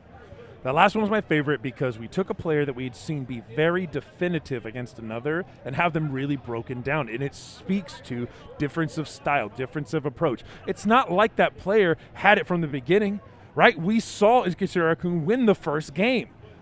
A smart betting man may have even said they would take it all the way. And yet, Lily comes back 2 games in a row after that because of adaptation and saying, okay, well then I'll try this. And then that worked, and now I'm going to tune it a little, and now it's really working, and now you don't know what to do. Yeah. So I love it when a player can come back on that. That was not guaranteed by any means. That was not something where you go, that's no big deal. It actually was a big deal. That was an incredible adaptation, and I really love seeing that. That was an exact Trojan also had a great counterplay. dance at the end. It was an exact counterplay of Raccoon's style, because the things that he was doing versus other players, he just wasn't getting any traction at all. And that was so great. For me, I loved that Yoshimitsu versus Eliza match personally. There were a lot of little tiny things that we get to see that, you know, a lot of people are a little unaware about, and I love to be able to see my boy Jumanji get some wins out here, making it to top 8. It's so great to see. Frosty Faustings 15 has been so awesome. We've seen some interesting upsets. Azure bokeh actually took Sour Piggy into losers in the earlier stages of this. Saw not only that, but Sour Piggy, who we haven't seen yet, he's in our bracket. I'm not sure if he's been knocked out of the loser side yet, but he's been playing not Julia, as he's known, not Anna, as he's known, but Panda. Trying to pull a range you, huh? Yeah, that's what I said. I said, I don't know many players that can play Bears Panda at the top level, and I really hoped that we could show that for you guys out here. I'm not sure. I'm going to double check the bracket here in just a moment and see. But Sour Piggy playing Bears is just as impressive as Julia, the higher one of the highest tier characters. Yeah. And we're seeing so many of these situations where tiers, not a factor here. Fang Wei versus Lily Rajaford, you'd say, oh yeah, Fang player is going to get that every time. He's got all of these advantages. She likes to do jabs so often. He's got Iron Shield, punch parry, so much down back 3 to stop her from stepping. And I think actually Lily has the one privilege there. Lily privilege, that is rich girl in the privilege of her sidestep. We didn't see it evade the down back 3 any of the situations this time. But the tier list, they don't matter. Yeah, it's not a scientific thing because we obviously we're not going to pull it up for you and take a 30-minute expose on the sidestep. But Lily's sidestep is extremely aggressive horizontal movement, but it's a lean. So I'm not sure if the feet placement help her get away from the down back 3 in that way. We did obviously see it sometimes work. She really leans into that thing, so she will basically avoid those highs and high mids in a way that other characters simply cannot. Of course, feet's on the ground, and therefore that lean's not going to help out, I think. Then again, you never really know, right? A large Thai man eventually was able to phase through matter with his feet for about a whole patch, so we never really know at times. Don't bring up these traumatic memories for me. All right, don't do that. Oh my gosh. Yes. These dark patch times. releases for Tekken 7.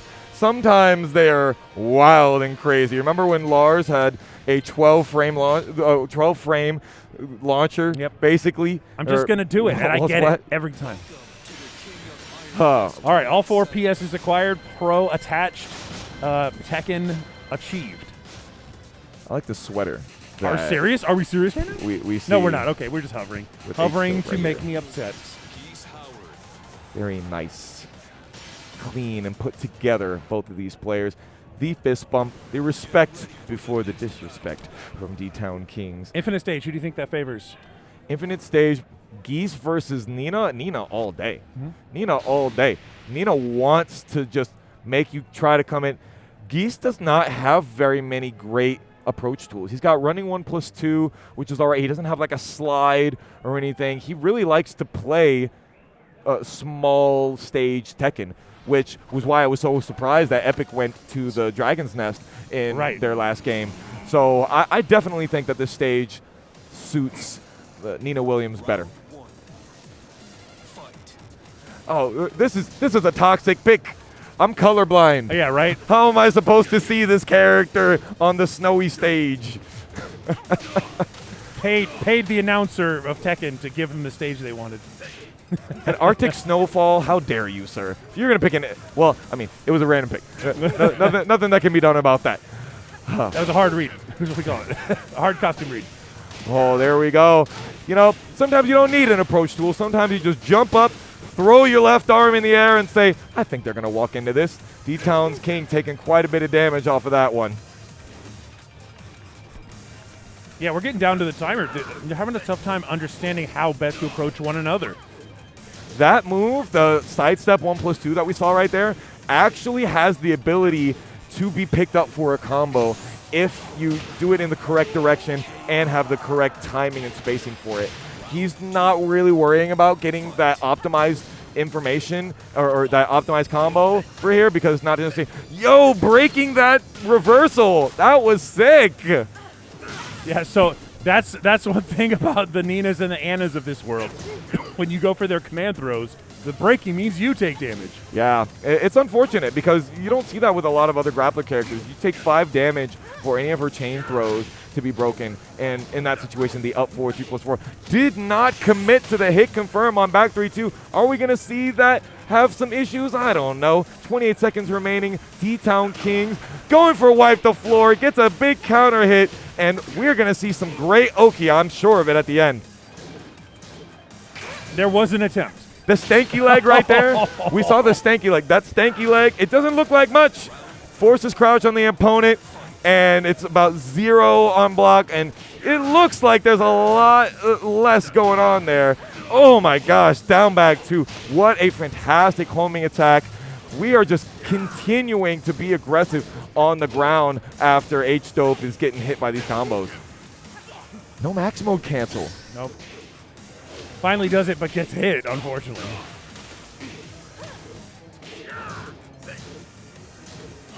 Oh. What does the whole thing? He ducked, but didn't punish the second hit. You got to punish it. If you knew to duck the second hit, the punish should be the very next thing. Any end of the string can still be punished identically should you duck the second part of it. Oh, tried to push the button. Yeah, that long-range crotch kick from Nina right there. D-Towns is showing off some of this execution with these triple butterfly loops at the end. Oh, my God. Sometimes it's worth it. Oh, you know what was worth it? That button right there. Back 3-2. Hit confirmable. And using the rage art to just take a little bit of time and think, I think, here. Does a huge amount of damage, that deadly rave. Within a normal combos range here. He's still got to launch, though. And there it is. But no meter left for H-Dope here. Equal footing, basically Tekken to Tekken again. Ooh, Nice. Missed the ivory cutter there. Did not break the 2-throw. Stand up.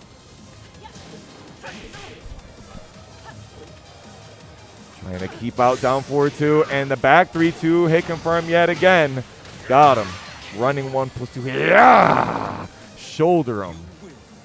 That was a very tense and even match. They were actually being very respectful of one another's space, which you don't get sometimes in Tekken. People just all up in your personal bubble. Both of these players were actually being very calm. I will say, though, that I noticed that D-Town's ability to try to sneak in those orbitals it never really worked. So those kind of like bets that you make with those safe moves kind of aren't going anywhere. That's the problem. D-Town's trying to take a little bit of a step back here. Notice that they went for the immediate Mash X rematch here. There we go. Nice duck and punish on the forward 4. That one right there, it's very deceptive. If you block it at close range, Nina is extremely plus. If you block it at long range, she's extremely minus. So you have to make the decision. Did they do it right or did they do it wrong? We shall see. Slap you, silly. That's we call that the backhand slap, the STFU. It's actually what it's called in the move list. It is. H-Dope got so much play. 50% of a life bar with just clean pokes, and then couldn't get anything after that. Okay. Moving in with a couple of crouch stashes here. Ooh, what a solid sidestep right there. That was a step of a generation. And they were on like a 90-degree axis, and then you blink, and they had gotten all the way back with that combo. So solid, H-Dope's combo optimization. With the parry at long range. Oh, that's going to be super long range. One of the longest range raid drives in the game. And, you know, they were like super far away, and then the cutscene started, and boom, she's right in front of your nose. Yeah, it's tough to. I think she may have V. Longest. I think there's probably a character that has A longer, but she's pretty consistent. She's got those nice wide hands that always catch people side to side as well.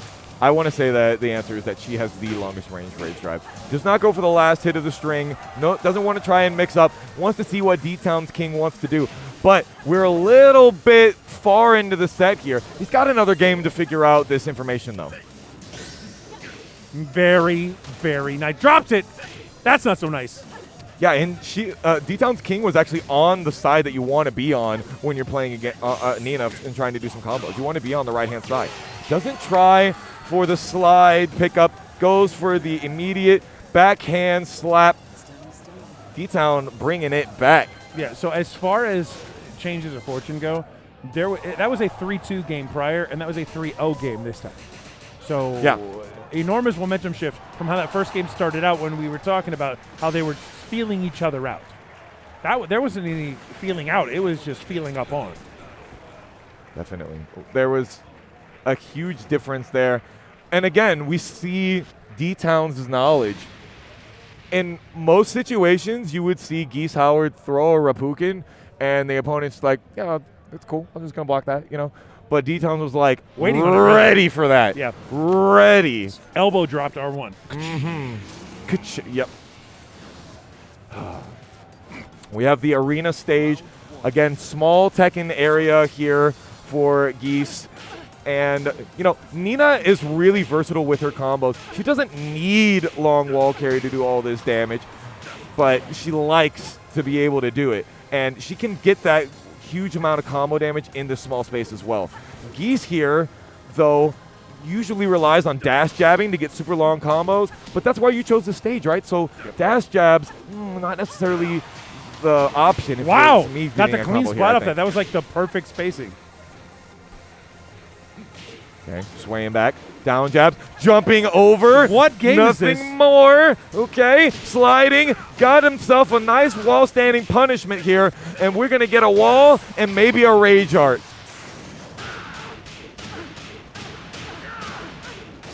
Deadly Rave, so much damage Oh, they thought that they had whiff punished that big long range low, but didn't happen. Let's see if we can try again. Oh, there's more to that. There's more to that. And D-Towns was ready for it. He's like, go ahead. Do some more. Do some more of those buttons. I'll take it. Okay. Punish, good job. Punishing the mid on that situation. Mimosa combo. Tried to go for the counter hit launcher. No thank you, though, says Dope. I want to get out of here. No, mommy, please, I got to get out of the wall. He gets out. He's out.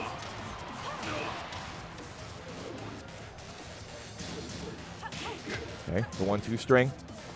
Counter hit back 4, not happening. Goes for the homing move there. Trying to do the same thing, side step 2.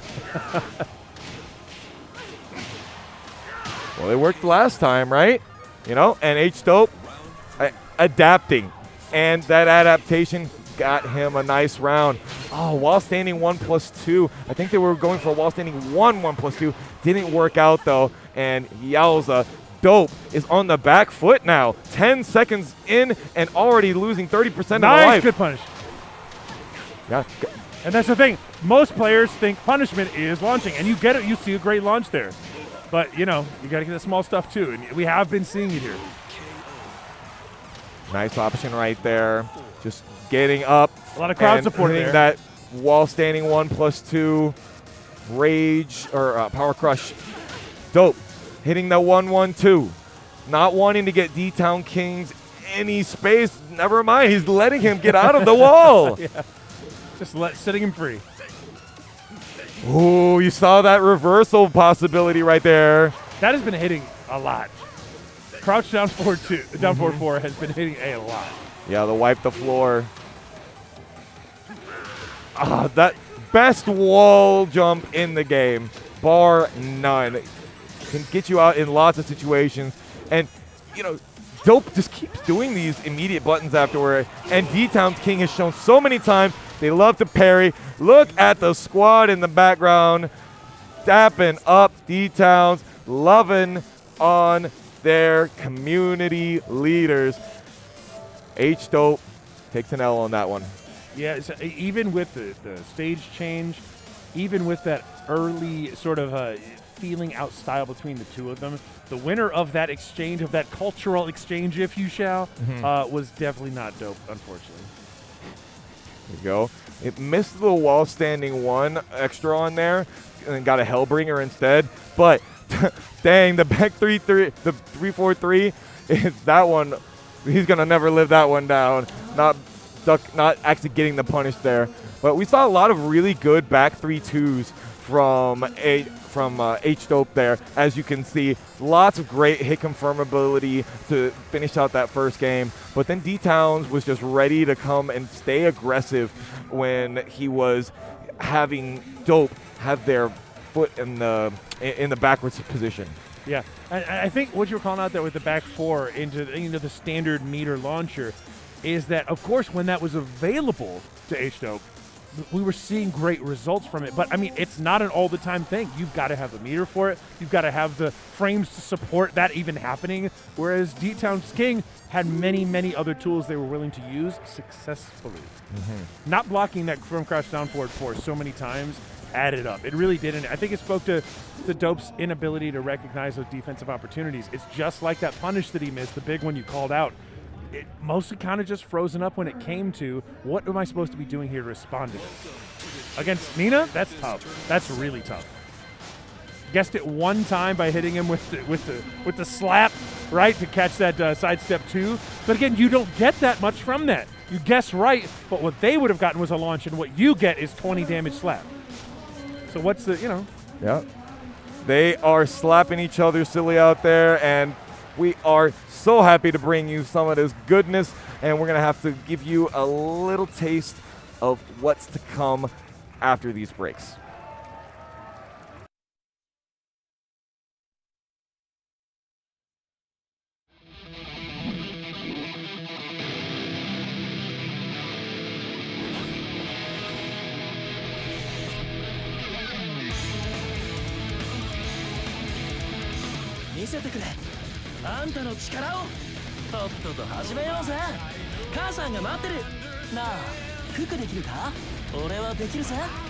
親父手抜かないでくれよ。完全に優勝。あざまガスケツだぜ。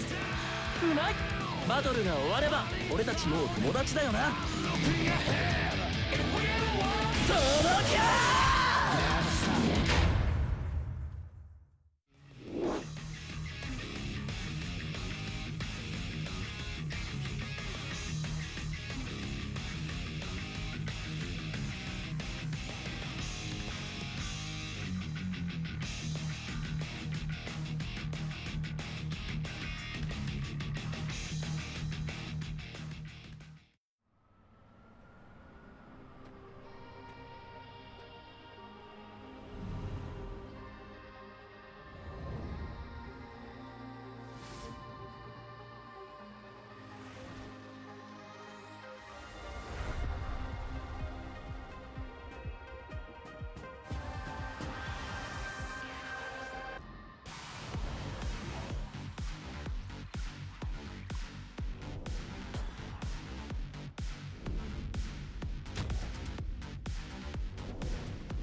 Since 2008, Gaming Gen has been providing staffing, consoles, monitors, and every other essential for amazing events.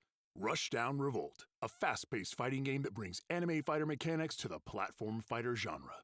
Use the Spark Cancel system to access insane combos, featuring a unique cast of characters and electrifying gameplay. God of Rock is like nothing you've witnessed before. DNF Duel, coming to Nintendo Switch April 20th. Now you can hit the lab on the go. Guilty Gear Strive Season 2.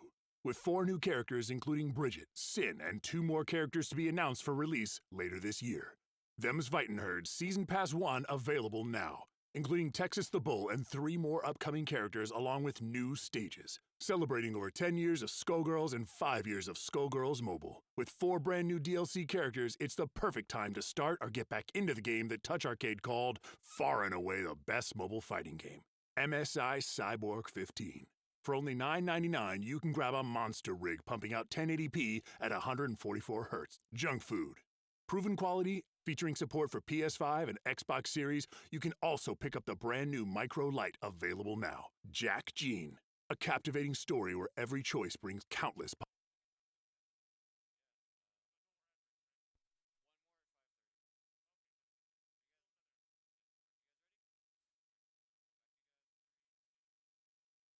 Hey, welcome back. We're doing some more Tekken here in Chicago at Frosty Faustings 15. My name's Kai, and I am joined again by my partner in crime, Foxhound. We are definitely seeing some criminality out here in Chicago, Lombard, Illinois. Frosty Fausting 15s has been showing out in the Tekken department, and we are super glad to continue to bring you the dopeness. Loser's Side Top 16 is what you're about to see right now. Next up, we have Anya. For those of you that are interested in the online Tekken scene, Anya has been doing lots and lots of exhibitions for the North America and Mexican scene, Central America. She's been doing so much for our community. We thank her so much for everything that she does. Check her out and just see all of the amazing events that she does against Hyder. And we get to see a Kazuya Kai. Hey, you know, it doesn't get more Tekken than Kazuya, I'd say. There's only now that he has put his close relative in the ground, I would say that this is the most Tekken character you can do right now. Absolutely. He's multiple times thrown people off of and into mountains. Right, very familiar with cliffs. And there you go, the most Tekken move. Yes. Starting it off, the Electric Wind God Fist, and that amazing wall combo that you see from him. Oh my God, baited! You're her. Asuka is the most. It is honestly, it's like she is a bucket of chum. She baits all day long. Absolutely. She can, and you can too. Right here. Oh, get out of here! Oh, You've been power rejected. Crushes. That power crush is not necessarily known as like one of the quote-unquote better moves in Kazuya's arsenal, but when you feel it, you let it rip. It's funny because you're right. It's a little slow. It's a little stubby compared to a lot of those mid-power crushes you'll see. But damn, is it good. It really does work. Nice. Yeah, uses the stature kick to get a little bit of distance, gets a counter hit, and now we're basically back on even footing. And goes in. Nice. Ooh, the wall standing 2, not launch punished. Definitely something that you want to make sure that you do in this matchup. Little timing mix-up right there before the Electric Wing God Fist combo. Ooh. Oh, you put up your hands, but there was nothing. That's kind of important to show that you are willing to just parry at the end of rounds like that on the second round. Like, Hyder will remember that. Right. If this was a Telltale game, Hyder will remember that. Punishable, very nice. And as you said, that's while standing 2 is a massive move, but itself being launch punishable. For that not to have been there, man, Anya's probably kicking herself, but needs to remember next time at least. It's kind of hard to see, honestly. I actually think that the homing sparks can sometimes make it a little bit difficult to see what's going on in the game sometimes. And it also looks extremely similar to down forward 2. Dang, almost got that demon uppercut right there, but Anya didn't let it happen, kept the pressure on afterwards, and she's definitely still in this one. Yep, staying alive, very nice. Ooh, nice little hit confirmability right there on that down forward 4. Off axis just a little bit, but these stature kicks, they're coming. Whether you interrupt me or not, I'm going to use them. Yeah! Yowza. Man, oh man. That's the move. It was interesting. We saw more of the backdash than the crouch dash in that matchup right there. Yeah. And it definitely paid off. Yeah, one of the things I really appreciate is both A, the consistency of the moves. We saw very few flubbed electrics or hell sweeps, right? In fact, I don't think there was even a single one that didn't come out exactly as intended. So very good from Hyder on that one. The other thing is that a lot of Kazuya players, of course, will just wave-oo and their brain will turn off and it's like time to hit the 50-50s. But every one of those wave dashes into more pressure was pretty carefully considered. The only one that wasn't was that early one. And I think Hyder even said, like, whoo, I dodged a bullet by not getting punished. Okay, maybe I don't go in like that. The 3 other times that he did, it was much more considerate. It was much more safe. There we go. Kazuya breaking the stage here. Flying down in from the helicopter. There we go. Touch the toes, flip them over. That's how we like to play. Asuka Kazama will make you block low. She absolutely will make you. Couldn't punish the down forward 2 back there. That was odd because Asuka, of course, has very poor 10-frame punishment, but 12-frame is not bad at all. Nice. Okay, we're just going to uppercut him. Why not? Okay. There we go. Flip him over into the rage art. I think that was supposed to be forward 1+2. I think they were attempting to do the rage drive to be able to catch them staying on the ground. Yeah. But it didn't land. The move didn't buffer properly, I think. But, you know, hey, Hyder, we said we take those. Yeah. That down forward 1 was actually a really good option because it kind of kept Anya from getting out of the wall right there. You couldn't have stepped it in the direction that could have gotten you out of the wall. It did whiff, but it was a good option, I think. That's punishable. Very nice. Keep the pressure going. Yeah, that was a very, very odd error, and you're right. I think they were looking for the rage drive to punt him. Okay, Hyder thinking, no, I don't think I will duck right now. These long-range hell sweeps are doing massive wonders. Yeah, the backdashes are just chugging right along. We're getting those grabs. Not wanting to duck again. Hyder just thinks that they've got plenty of time. The high was high crushed by that low. Here we go with the steel pedal. Dashing up. Another steel. More steel pedal. Get in there. Are you going to do it again? I need it again. Ooh, good delay. Oh, Tsunami kick to finish. Brilliant backdash. And man, the space control by Hyder is so good. Oh, round start. He tried for the perfect electric afterward. That was a little bit. Yeah, come on, dude. We're in tournament. You don't need to show off. Well, granted, even if you miss it, you still get it. No launch punish on the down 1+2. Who needs it? Plenty of spacing here. That's gonna what we get wanted last a lot time, of damage. You've got to take your risks. I totally get it.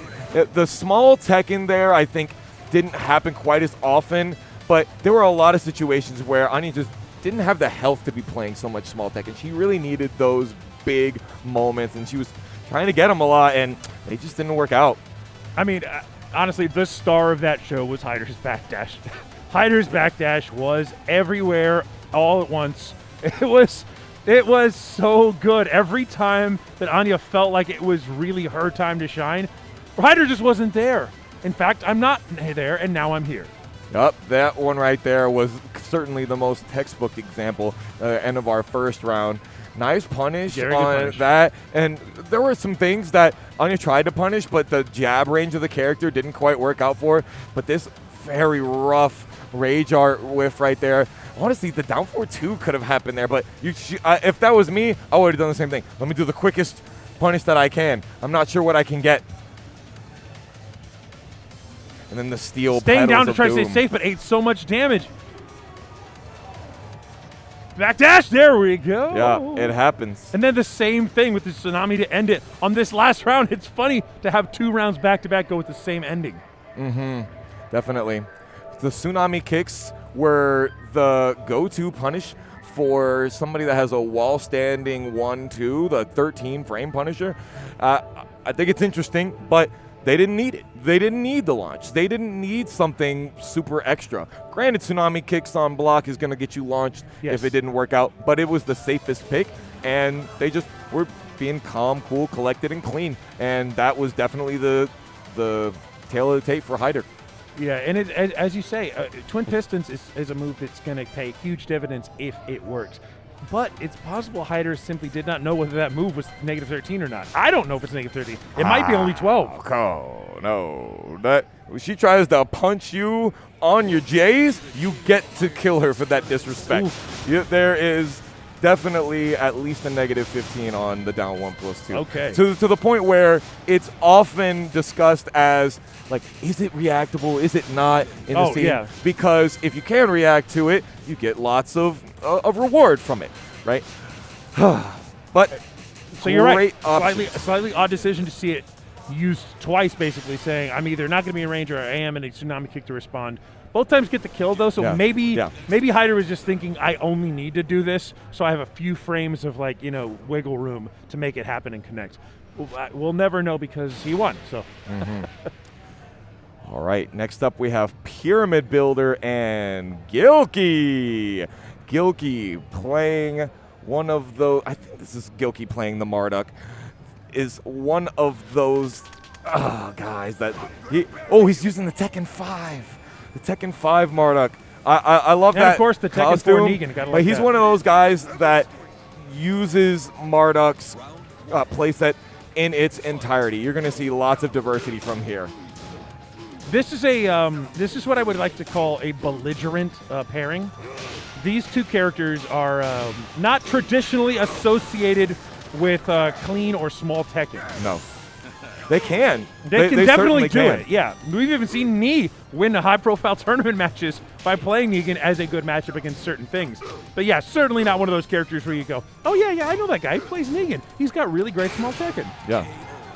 I know a couple that I could say. I would say that Pyramid Builder is one of those players that has really great small Tekken. We usually see him play a slightly different character. There's the push. Nice. Guaranteed damage into the bat under the side of your head once you got that done with. He's not going to be able to do too many of those down forward 4-2s anymore. That is an extremely duckable string.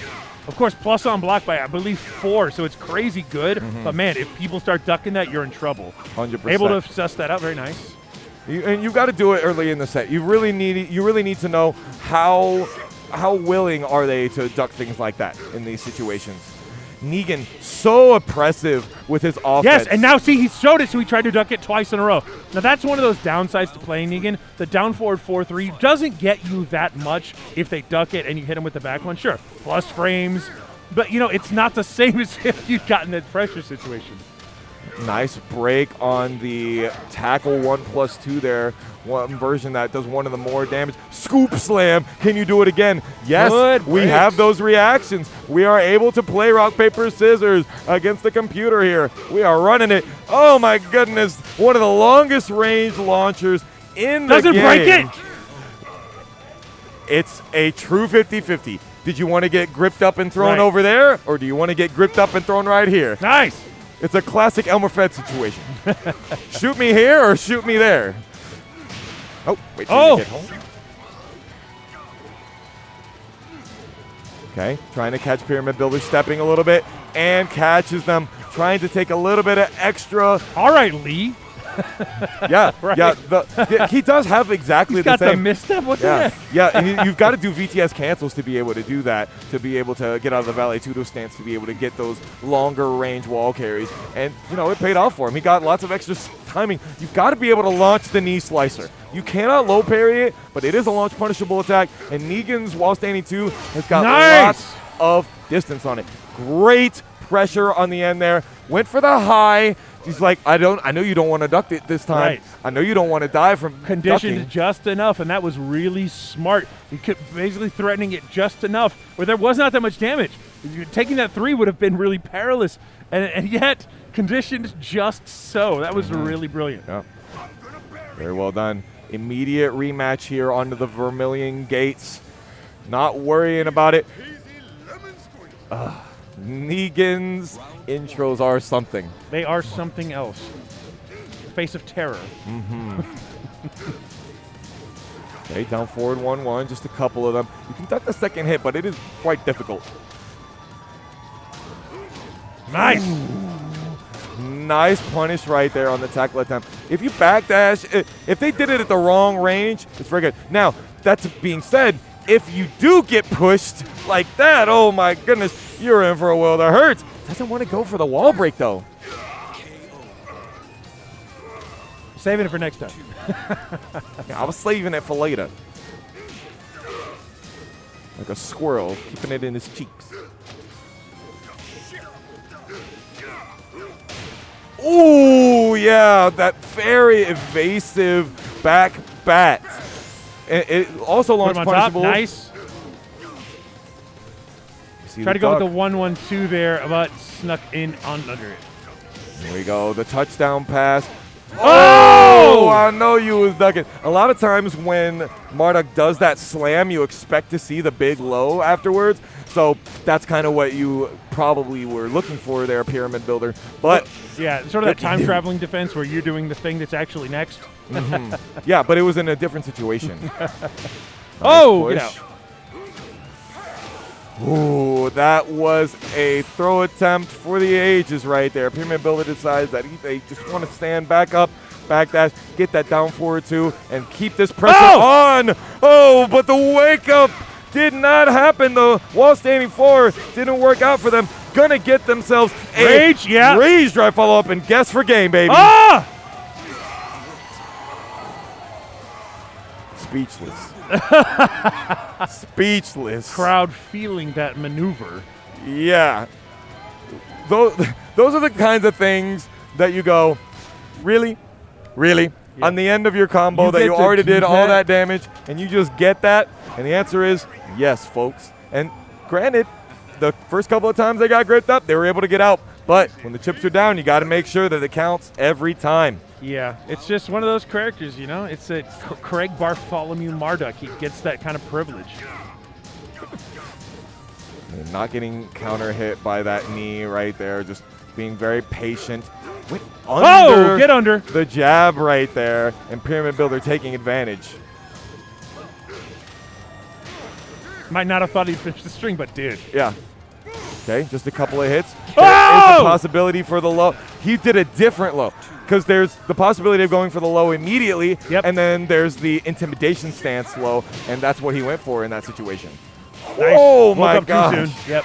Yeah, The okizeme, the wake-up situation for this character are something.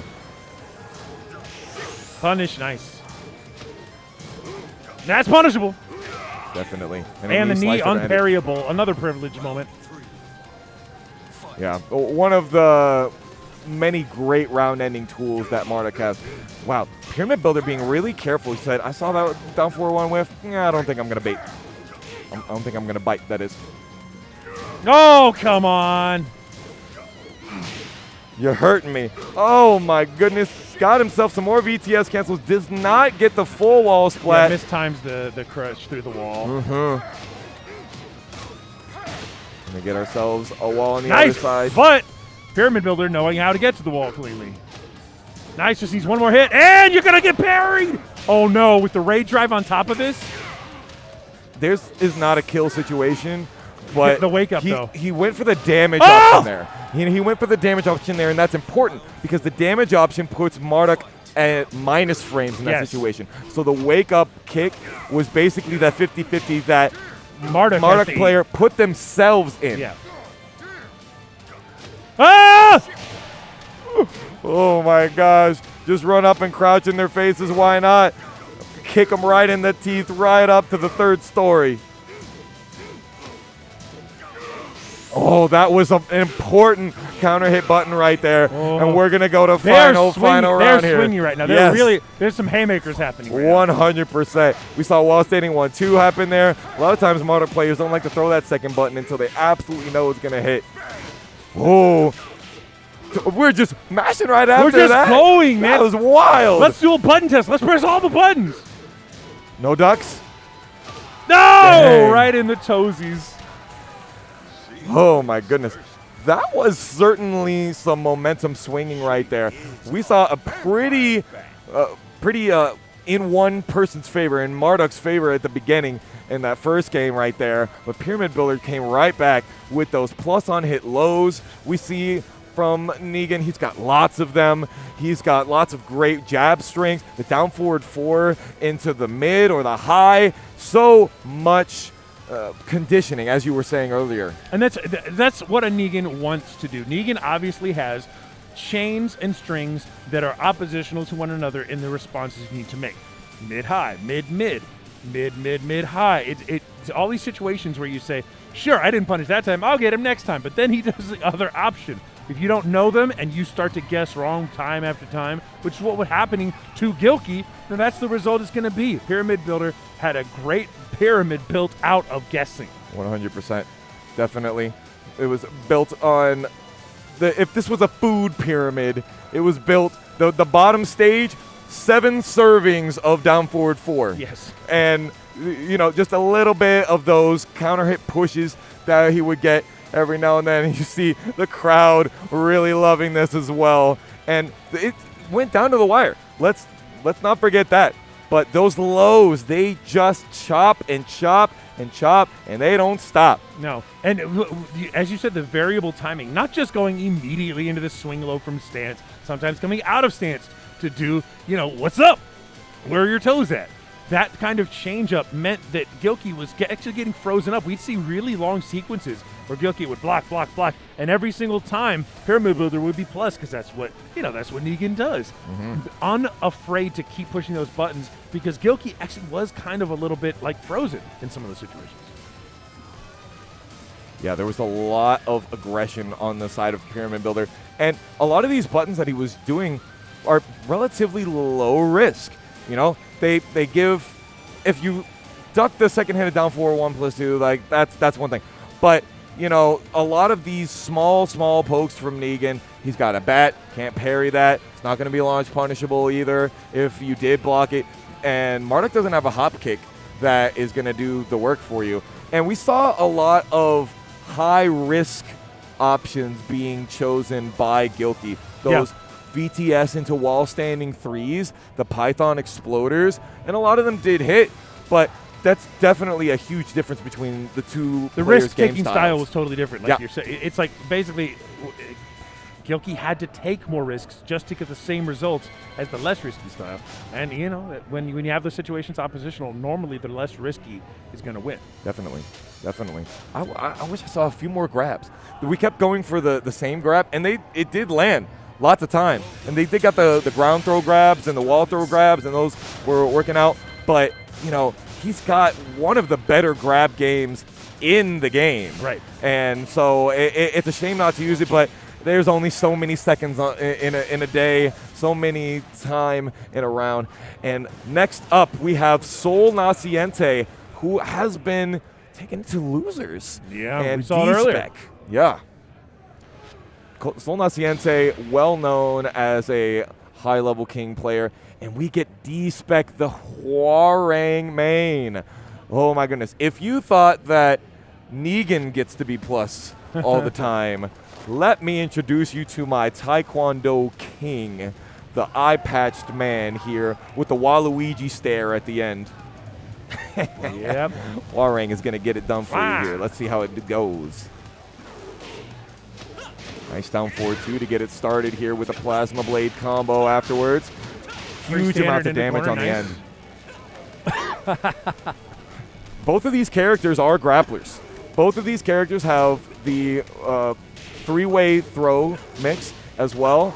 And in the back turn, Hwoarang's throw is actually one of the higher damage throws in the game, even though it did get nerfed not too long ago. Went from 50 damage to 40 damage. Oh, that sidestep two right there. And then pound him down. The corporate elbow. Yes. What's funny is I know obviously we're talking launch punishable moves, but if he had followed through with the alley kick into just a single one-handed punch, that would have been the end of the round anyway. True. Absolutely. What's interesting about that is if you do a single alley kick and it's blocked, it's launch punishable. If you do alley kick into punch, it's launch punishable. So both of the things he could have done with launch punishable, might as well have gone for it. Still won the round, so it's all good. Very interesting wall combo there. He went for the down 4-1. Down 4-1-3. Goes for the power crush. Weird mix wall, up. though. Oh, nice! Oh, good break. Super important because the wall was right there. You're going to get thrown into it and get a lot of damage on the end of it. But Sol Naciente not quite getting that. D-spec tying it up here. Oh, nice backdash, but you got to confirm those things. Got to make sure that you capitalize on those opportunities. Where's the punish? It has variable active frames, and so therefore maybe you couldn't have gotten the punish, but you could have tried a jab. You absolutely could have. He's got a 1-1 into plus frames. Let's do it. Let's rock. Okay, Jaguar step. All right, getting a little bit of mixturization going. Well, we got that down 3-4. Oh, Probably no one of the break. best Can we moves tech in at the least? Hwoarang's arsenal. No tech either. Ooh, so much damage if you don't tech that situation. Backlash, down jabs, counter hit confirmed into. Just do the Burning Knuckle for us. Oh, we'll see it later. I'm sure. I'm sure we'll see it. King's such a crowd pleaser. Okay, we're not breaking. Rip him up. I need it, Sol. You need to do it. Are we? Okay, there we go. It's what happened. There was we certainly a rolling death cradle attempt, and D-spec is like, I'm going to mash the right punch button because I'm not going to get 10-hit comboed on this stage. Yes, I am. Are you going to come out and finish it though? Oh! Yes, you are. Okay, redemption spelled D-spec.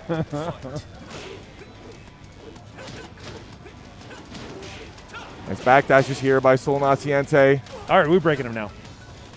That's one of the things that King actually struggles with a little bit is he doesn't have those really huge, long-range launching whiff punishment tools, so he's using things like back 1-2, whereas Hwoarang has back 3, one of the longest range launchers in the game. Yeah, and he's got a little bit of range, but it's certainly not fast. He can afford 1+2 if it's so predictable that you're sort of guessing it ahead of time, but that's not really that kind of tool. Nope. It's pretty rare. Here we go. The Rage Art finisher, and that's going to get the kill. Twa! Finishes it, and D-spec is up a game. Don't you have any special moves or something? I love this character. I actually think that Hwoarang, outside of King and Armor King, I think Hwoarang has the coolest grabs in the game. He's got ones that he like grips your back of your head and then lifts his leg up and Yes, slaps brings it down. I love that one. Yeah, and he literally can lift you up with his leg and throw you back over. He's got really, really cool grabs. I hope we get to see a little bit more of the grab game here, but it may not be needed. Howard Estate now. I like this. I like this a lot. Why do you like this so much? Because King has some of the most accessible multi-wall breaking combos that any player can do. Forward 1 is a very good tool for this. Definitely. We're going to have to see that wall get broken, though. Let's see who steps into the direction of the wall first. Who wants it that bad? Nice jab punish on the whiffs here. Soul is being surgical. Punish. Oh, not quite. Obviously, you know, when you kip up like that and you do the foot, missile, you have different frames depending on when you blocked it. So 10 frames is safest to go for if you're not sure. Going to the 12 frame right there meant you got nothing. Mm-hmm. There you go. Did not commit to the combo. Nice, but chest bump opportunity works. Went for like a whiff punish, but it worked. Absolutely. There you go. Down forward 2-1. Going through. Tried to get the dash up ground throw for the last piece of extra damage, but no dice. Nice. Peacekeeper not working out for D-spec right there. Another back 1-2. That back 1-2 punish. is actually working great as a whiff punisher. Yeah, it's very Oh, here's one step. A 2, slap him on the back of his head. Power bomb him down. And you know what? That's fine. I get a wall bounce now. No follow-up. Oh, but the counter hit. There is a guaranteed follow-up on the end of that if he chooses to do so, but he went for the ground throw instead. Had some extra opportunity. Jab uppercut combo. Back dashes and throws the kitchen sink at him. You imagine somebody finishes a fight with you in UFC by throwing the booty at you. Yeah. You're like, oh, that knocked me out. That was it. Unfortunately, we're gonna stay here, but we're gonna get a different character. Welcome to the King of Iron Fist Tournament 7. Fang, where everybody likes this character.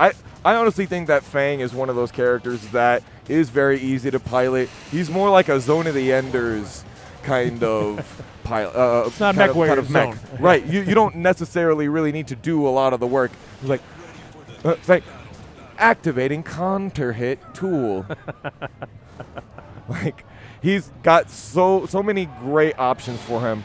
But D-spec says, I'm sticking with the tried and true.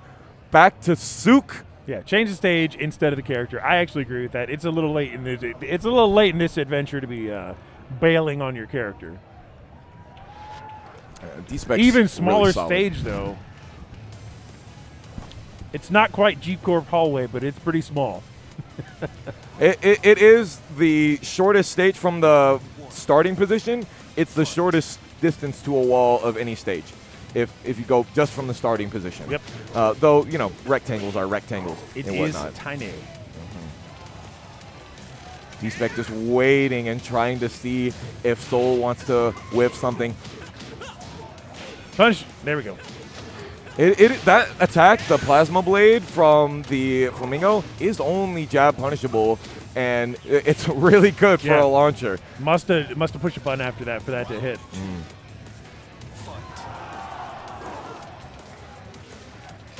Okay, we're using some of that fancy footwork here. The rusty knife. Don't try to launch. Don't try to do 15 frame punishes against that because Backlash is really safe. Absolutely. Nice down forward two, catches the whiff punish. We're going to see some huge amounts of damage here for the wall combo. Down 3-4 into the hell sweep.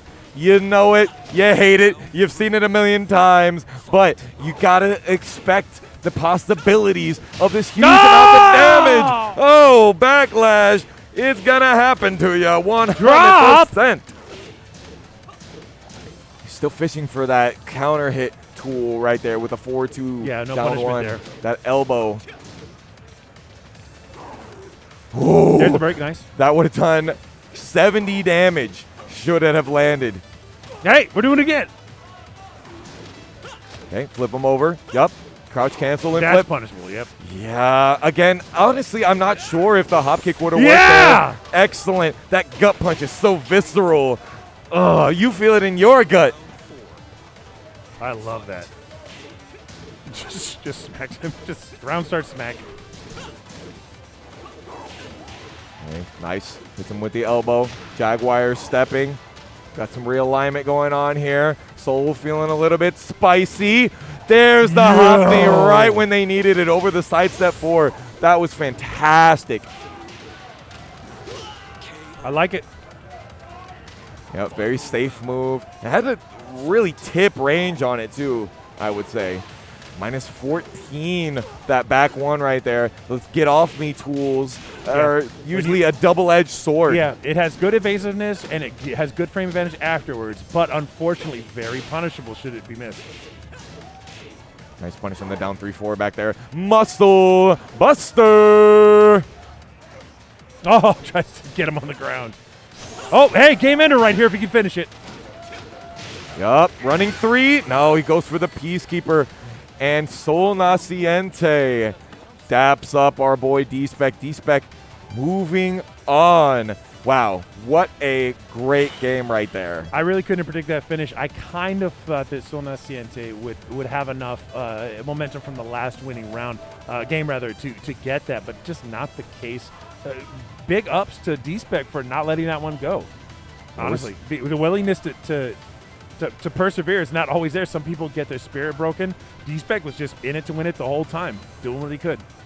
Yeah, and Sol Naciente was actually doing really good with optimizing his combos and optimizing his options for a lot of those combos and situations. But, and especially with the whiff punishment. With the back 1-2, we're seeing it constantly. And we saw that round back there. D-spec getting away with murder on that rage drive situation. I'm sure he loved that. Those counter hit pushes were doing pretty well, but they just couldn't get him exactly what he needed. And those whiff punishes were doing a lot of work, but they weren't launching whiff punishes. And that is just what it is when you play a character that has these stubbier launching tools like King. Yeah, better to get something than nothing, but goodness gracious, you know, some of those opportunities were a little missed. Yeah, and D-spec not really using too many of the more obscure pieces of the Hwoarang playbook. Used backlash a lot, which is something that you don't even necessarily see at the higher level because you kind of expect that it's possible that they're not just going to swing into the right foot forward situation, but it absolutely happened. Great duck and punish there. We call those the slap kicks in the business right there. And once you see them coming, you blocked one, I'm going to say, yeah. There might be another one coming. I can get a launch punish, and Sol Naciente did pretty well right with here, that missed down throw was probably an opportunity to do something a little more impactful. But let's just be honest, that was a damn good side step. Definitely. These sets, they give me life. Life. Like the Frankenstein monster. I'm bolted down here. I cannot wait until we get in some more of these. Next up, Pyramid Builder and Raccoon. That's coming. Okay, that's not next. But Pyramid Builder and Raccoon is coming. If there's one person that I think I'd like to see play the most here, probably Victim of Ritual. But Raccoon has been showing out a lot on this stage out here. And shame that he made it into loser side, but great for us because we get to see him play again. Get to see more play. But next up, we've actually got H-Dope and Hyder. Once again, Kazuya versus Geese. We've got Tekken versus KOF. So one of the things I'm going to try to make a prediction about now is that I feel like Hyder's ability to perceive, block, and punish lows has been good. Now, if we see those launchers, because remember, down 4 from Geese is fully launchable, right? There's no reason we shouldn't see that. Right. So if you're able to sniff those out and launch them consistently, this is going to be pretty one-sided. If you let those rock, fly, and never punish, might have a game on our hands. I'm really thinking Hyder has the advantage in this one. I think so too. We've seen a lot of his use of backdash and punishment. There's two different things between somebody that has a good backdash and somebody that has good awareness of the use of their backdash and utilization of their wish punishment. And we've already seen that Hyder has been showcasing that for us. And we'll see how it goes moving forward. The whiff on the jab right there to punish. The Geese doesn't actually have one of the greatest distances for his jabs, and that's why that happens.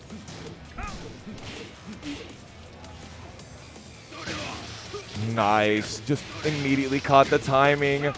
Look at all of that huge amounts of damage right there by Hyder. And we're going, oh, that's on block! No! He didn't have the meter. There's the block with the low, yes! He did the wall standing 4. And he was like, if you have it, use it, I guess. So interesting. Yeah, he's been really good at blocking those lows, 100%. Nah, not there, unfortunately. Oh, nice. Good roll. Oh! Nice. Flash punch. I love to see it. He's been doing a really good job of just knowing when these highs and lows are coming out. There's some people that just don't really like to do these raw ducks, but Hyder, he's definitely not one of those guys. Oh, he thought another Raccoon was coming, so he went for the Hell Lancer, and it landed. Backdash into whiff punish the single jab. That's all I need. Smack. You wasn't expecting that. We weren't either. Even production back here had their eyes open. He did what? Yeah, using the stature kick. Very hard to get away from that move. I see he tried the jab there to try and see if he could float the Hell Lancer that time. If it's me, if I'm Hyder, I'm like, you know, I don't think I really need a second. No, the electric reaches out and touches somebody. There you go. Lots of damage. He's so comfortable with he loves that button at the jiggling into your face. He loves being so close to you. Oh! Launch punishable. Yes, there we go. All right. Not a bad idea. Execution, not there. Yeah. A rare miss for Hyder. Yeah, that was not typical for Hyder. Had the low. Punishing. Yeah, where is the punish there? Ooh, try for the crouch Speaking cancel. of punishes. Double attempt at the crouch cancel standing 2, but no dice for an H-dope. Dang, that is tough.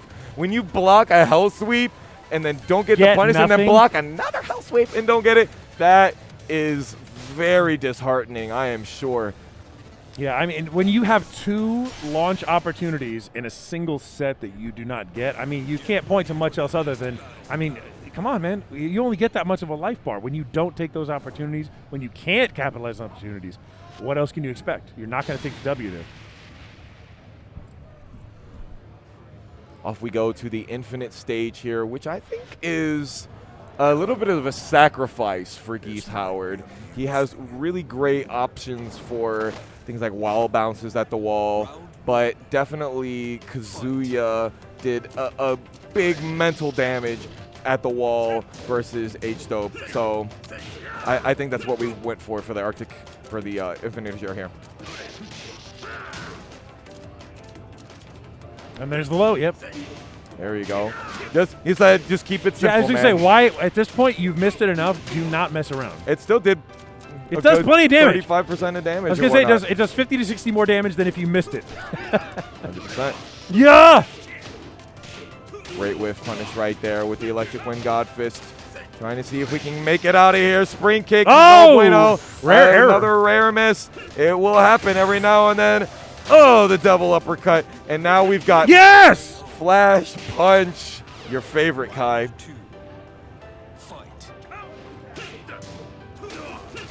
Nice low parry right there from Hyder. What are we going to do on the end of it? Just a little bit of damage? Walk up in their face? Am I going to do another hell sweep? I don't know. I don't think so. Very nice. He's been using that full crouch low quite a bit here. A lot of times as a pseudo punish, but he's been really liking that little rough and tumble.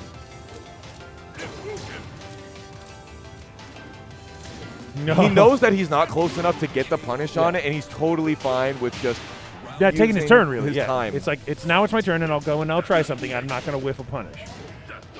Oh, mama! Yes. What an interesting situation. It gives Get in there! Get in there! Wave. Into the wall standing 2. Got to have some decent execution for that one. Steel pedal to finish it out. And he is happy about that. Jumps off. Oh, hugs his compadre. Yes. Bounce him. Oh, my goodness. Embrace one another, for you have achieved victory. dapping up Inconsiderate Raccoon over there. I think he was like, my bad, man. Yeah, I know I sorry. got these long dancer's Sorry. legs out here. Yeah, my bad. Oh. He's like, look, I just wanted to be part of the hug. I felt a little left out, I'm just saying. That opportunity right there, he could have had a huge wall and whatnot there, but didn't have the meter. And Hyder just using just back two, thinking, I bet you want to duck the second hit of this. Really wanting to just be using these small Tekken pieces and let H-Dope get a little frustrated enough to make some mistakes and then punish him for it. Honestly, this is the kind of player that I love to watch and hate to play because Hyder would absolutely break down my resolve. The patience, the whiff punishing, everything was there. I would just be helpless. How do I chase you down? How do I get to where you are? You're in my face, you're gone. You're in my face, you're gone. Absolutely oppressive play style, but so clean and so good. Yeah, and knows when to use his flash punishes when he needs them, knows when to use the electric wing godfist, and this patience that he uses, and the stature kick, that attack, the low toe tap, he was using so often as a tool to give him the advantage. Whoa! Whoa! He ascended to another realm from over there. It was like Colossus. He definitely spent some of his life bar getting that pop off going right there. Yes. Oh my goodness. And he gave some of it to us. It gave us life, gave the crowd life, and I hope it gave you some life out there. Frosty Faustings 15 has been amazing for Tekken 7 in this top 48, and we've got plenty of business to give you. I really am excited about this match coming up because the thing is, when you see Negan on screen and you see Feng on screen, you're like, it's not even the same kind of playstyle. It's very diametrically opposed philosophies on how you want to achieve victory. Put him at plus, get that advantage, make him start guessing, whereas Feng's just happy to be like, I'm not where you think I am, right? So can Negan chase down Feng? That's the question. I'm not sure. I'm going to doubt. I think actually this Negan can chase down Feng. I would say definitely yes. I see that there's a lot of jabs and down forward ones that Pyramid Builder likes to use.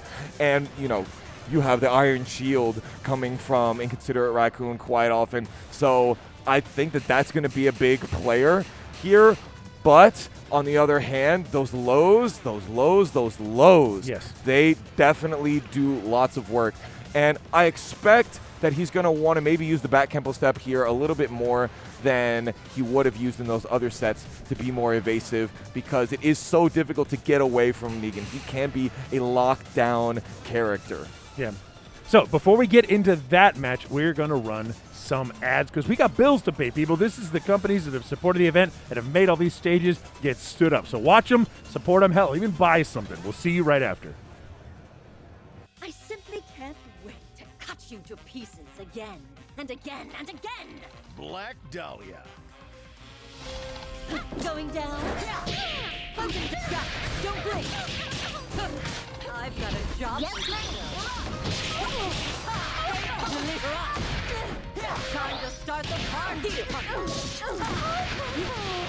Listen up, bunnies. This is Black Dahlia. Coming soon.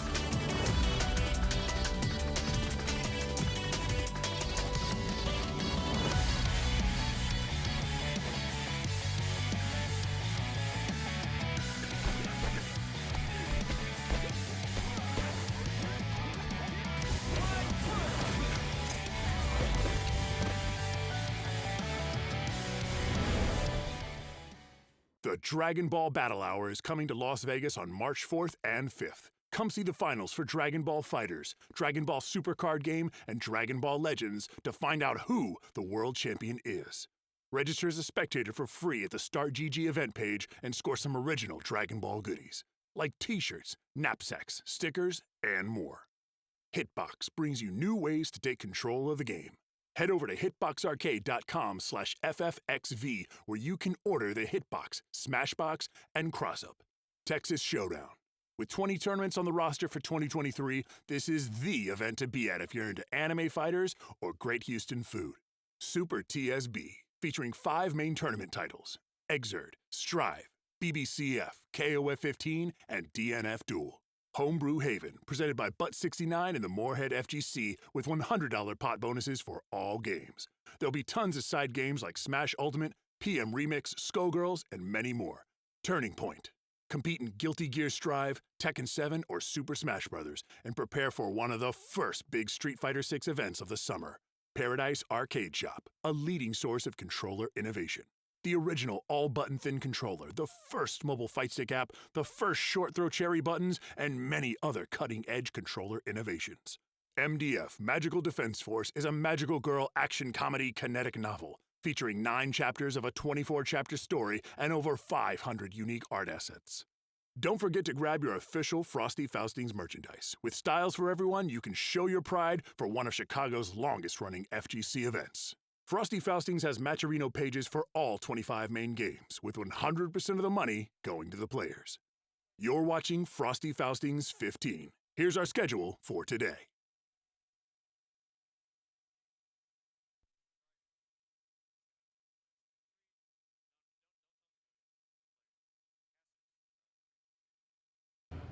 Welcome back to Frosty Faustings 15, Tekken 7, Top 48. Foxhound the Degenerate back here with my main man to give you some of the last pieces of Top 12 loser's side. That's good. We're getting down to the wire. 3 more matches to determine who's getting in to top 8. As we mentioned before our break, Pyramid Builder, the Negan player, had some amazing pressure. And Inconsiderate Raccoon got taken into losers by Trojan with some amazing adaptation on the other side. But this is the character that I actually expected to see Pyramid Builder play at the beginning. Raven, much more evasive character, much more easy to be able to not necessarily brawl with Fang, but to play keep out. Yeah. And that's what I think that we're going to see a lot of here by Pyramid Builder. Let's go. Yeah, might even have a little bit of theft going on with some of these moves. Yeah. Big knowledge checks when you play against Master Raven. And nice first launch float of the game right here given to Pyramid Builder. You definitely want to score that first. Yo! Yowza here. Those big wall bounces, they do quite a bit. I'm not a huge fan of the wall crush animation that they added to Season 5, but wall bounces I really like. Wall I bounces, think yes. the animations are really cool. Just flops, blah. Yeah, yeah. They run up, down, 2. So we're chasing with that tool. We're choosing it to make it as an approach tool.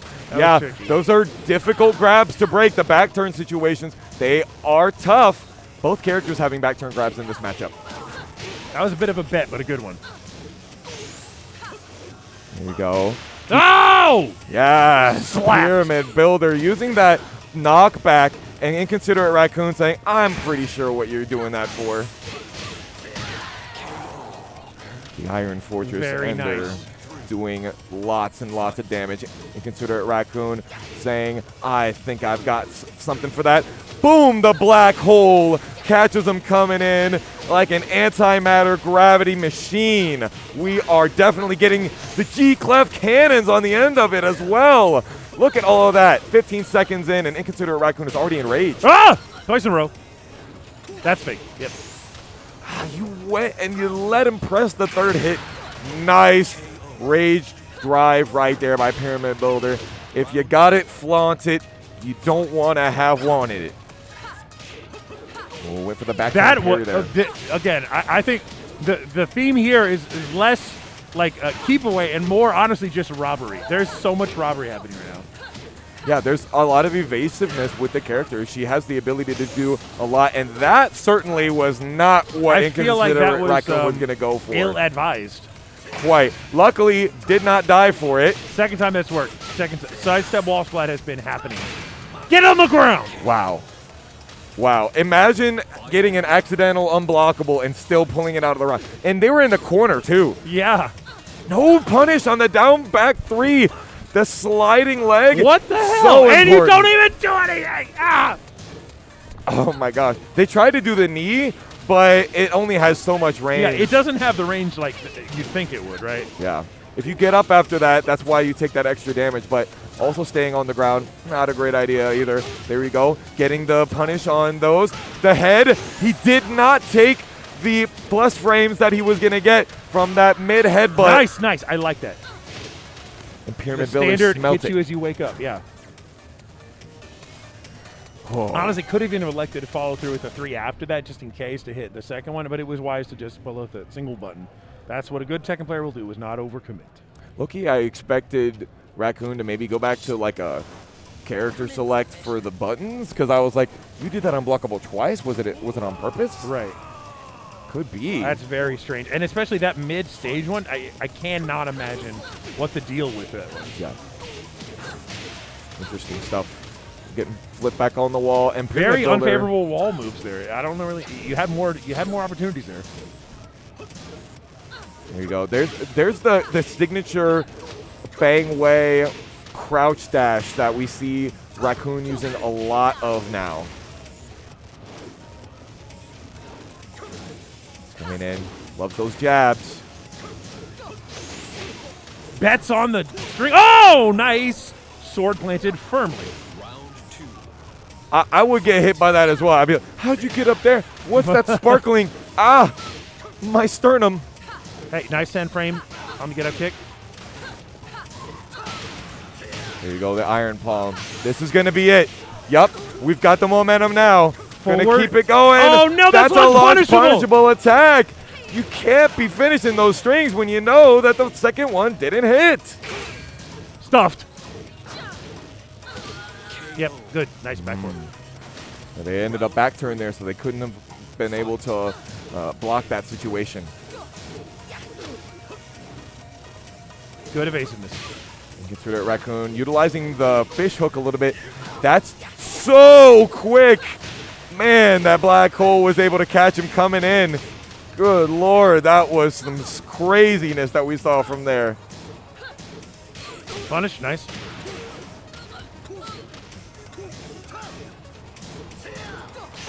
Nice, no launch punish on the Iron Fortress, but you got him in rage now. Okay, we're No backed wall. up. Yeah, no wall to push him to.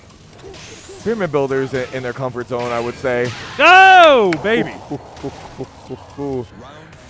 And the backdash into Mountain has been, I mean, he leans, baby. He does lean. He be leaning heavy. There you go. Teleport. No jutsu. What a GameStop trade for Inconsiderate Raccoon there. Definitely can see the dark circles in his eyes on that one.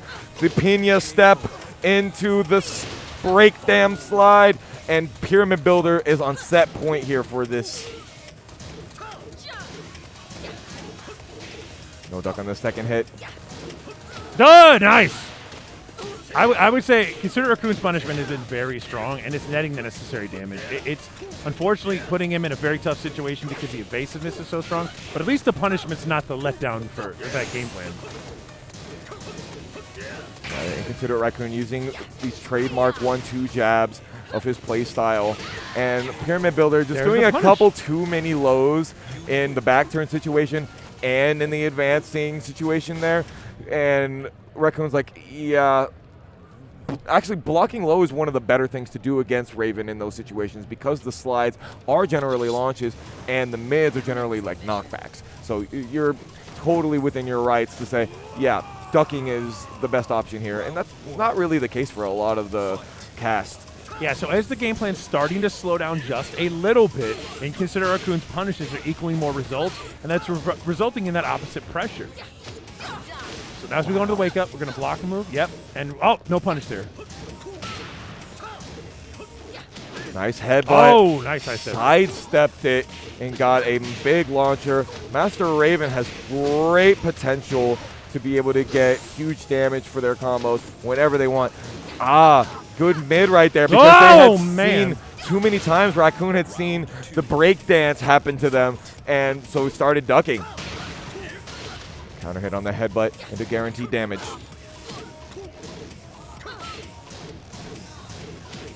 We're starting to use a little bit more. Nice back turn.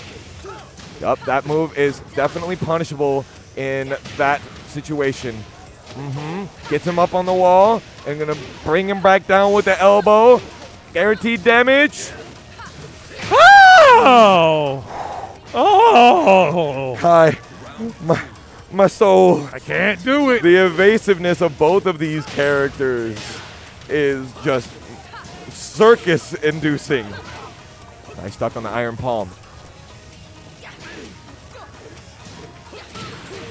Nice. Down for it. No, okay, he's going to go for it. That doesn't work, though. It normally never works. Running these splits kicks. Ah! One backdash will do it. Doesn't continue the combo, though. I'm nice backdash. Curious as to what that decision was, but Pyramid Builder ekes it out all the same.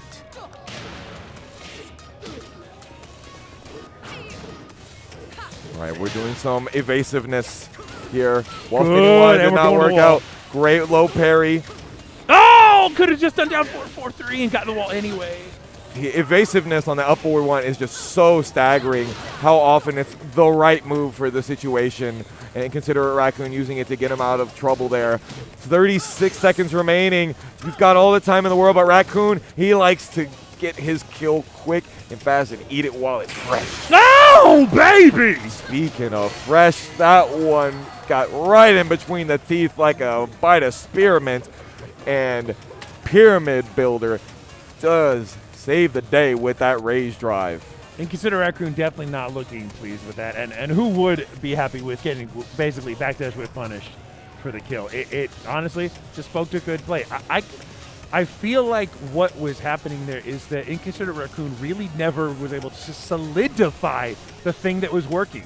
He would make a change and then maybe experience a little success, but Pyramid Build overall basically just had a more consistent game plan that wasn't so observable, it wasn't so testable, it wasn't so beatable. What Pyramid Builder chose to do, all those little tricks, all those little evasiveness, just happened to beat whatever Raccoon decided to do in the moment.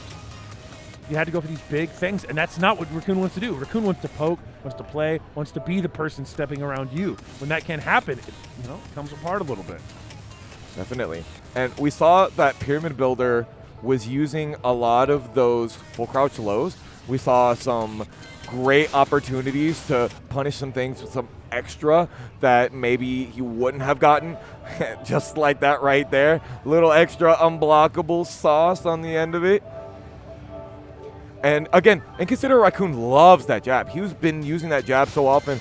But with this character, you really got to play mid-range Tekken because the close range, when she gets into her back turn situations, she can easily evade and get out and backdash and crouch back and get way more distance than you think she's going to. There you go. That little low right there spelled doom for a lot of the Inconsiderate Raccoon's punishes.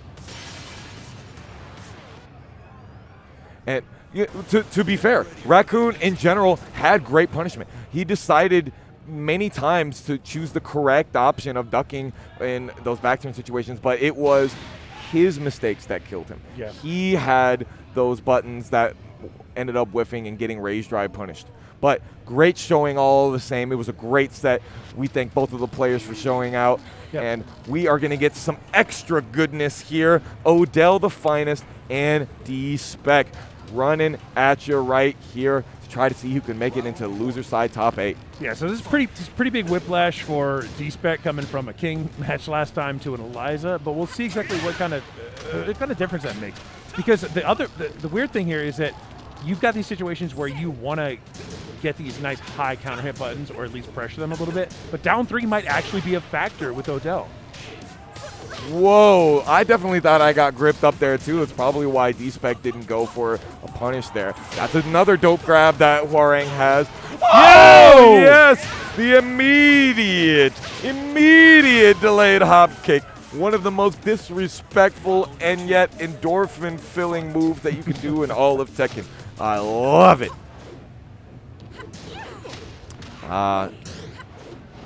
Doesn't take the bait right there. Nice low parry on the first hit of the down 3-4 for this set.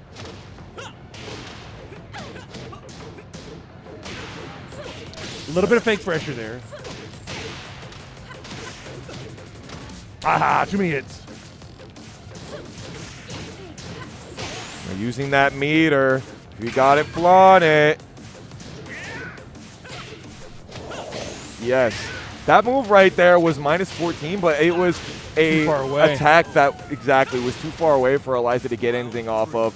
And then D-spec knew it and was able to punish their opportunity of trying to dash in and get what they wanted. The old spacing trap. You thought you were punishing me? Incorrect.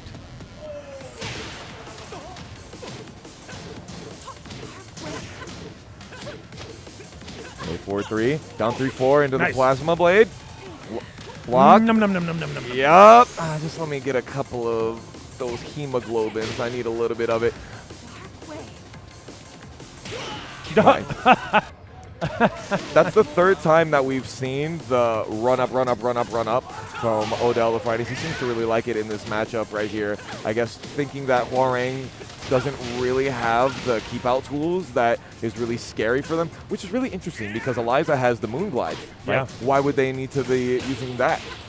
Nice. Caught him trying to come in right there. And he's going to get a nice chunky wall. Flip him over. Doesn't get up. Nice. You no break that time. Better get up. Yes. Touch the toes, touch the top of your head. And that move is probably the Swiss Army knife of Hwoarang's toolkit. It can be sidestepped, but it is certainly difficult. We're seeing Odell possibly think about a different pick here. They both, Geese and Eliza, both have great parry slash EXDP options for meter, but I definitely do agree that parry is one of the better options in this situation, especially if you get hit by that down 3-4, those toe taps. There's definitely a great option in parrying Hwoarang's offense. But sidestep is well known to be one of the better situations, or, you know, blocking. So we're going to try another 2D option. Eliza was not getting any play there. So I kind of do agree with the change, as long as they're confident in their Geese. I haven't seen Odell's Geese many times. I've seen him play Eliza quite a bit, so it's very it's going to be interesting for me to see what he chooses as a major key tool here. I'm expecting down 4 is going to happen a lot because you saw right there a big part of Hwoarang's offense is to do jabs to get into flamingo stance quite often. So we shall see what that entails. Good breaks. Not so good breaks. Hey, do it again. No, it's good. It not breaking the throw makes you break your clavicle. You know, it's good breaks. It's okay. Either way, right? Hey, there we go. Nice backdash into the back 3. Sidestep 4 for the Okazeme. Could have gotten a little bit more right there. Wanted to bait the parry surely in that situation. When you play against these characters that have huge parry opportunities, especially with Geese's back to the wall, you want to be a little bit careful there, and D-spec definitely knew that.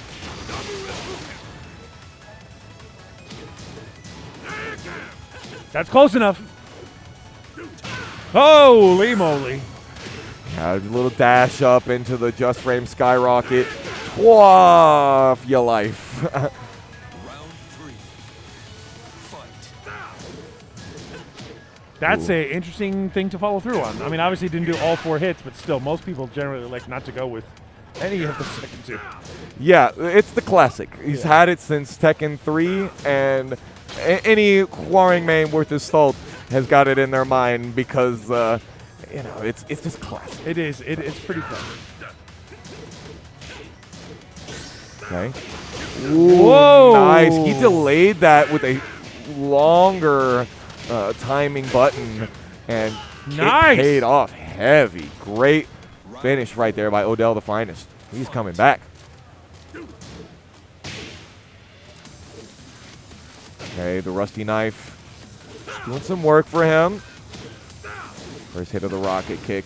Oh my goodness. Predictable. You got no no meter though. Nice. And of course, it's faster than 15.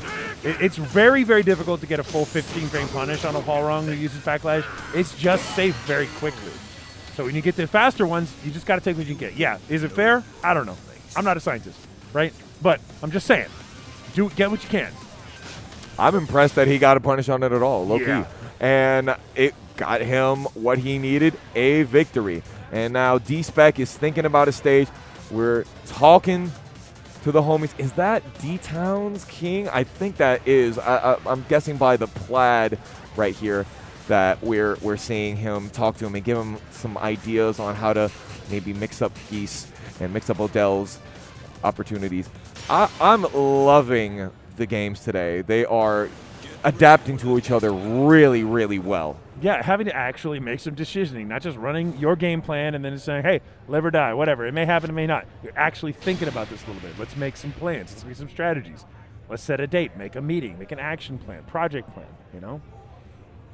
Twilight Conflict stage pick done. Generally, when Hwoarang gets a stage pick, you want to have a balcony break stage because there's a lot of guaranteed damage that you get on balcony breaks. So theoretically, that's what the stage pick is for. Yeah. Those moves into guaranteed plasma blades are really gross. I hate them, and they're great. Round one. Fight. All right, D-spec hopping, Stuffs! ready to go. Not breaking the throw. That's not something that you want to do in this very first part Good of duck. the third set. Ooh, nice. A lot of pushback on that, though. Made it very difficult to get a punish on. Ah! Oh, fantastic back Drops dash. the kill combo. He didn't finish the rage drive, which I think is actually a really good idea because it's not going to hit grounded. And Could have left it Odell really was open. just Yeah. ready to stay there and lay down. Fantastic decision making by Just Odell. raw launcher right in the middle.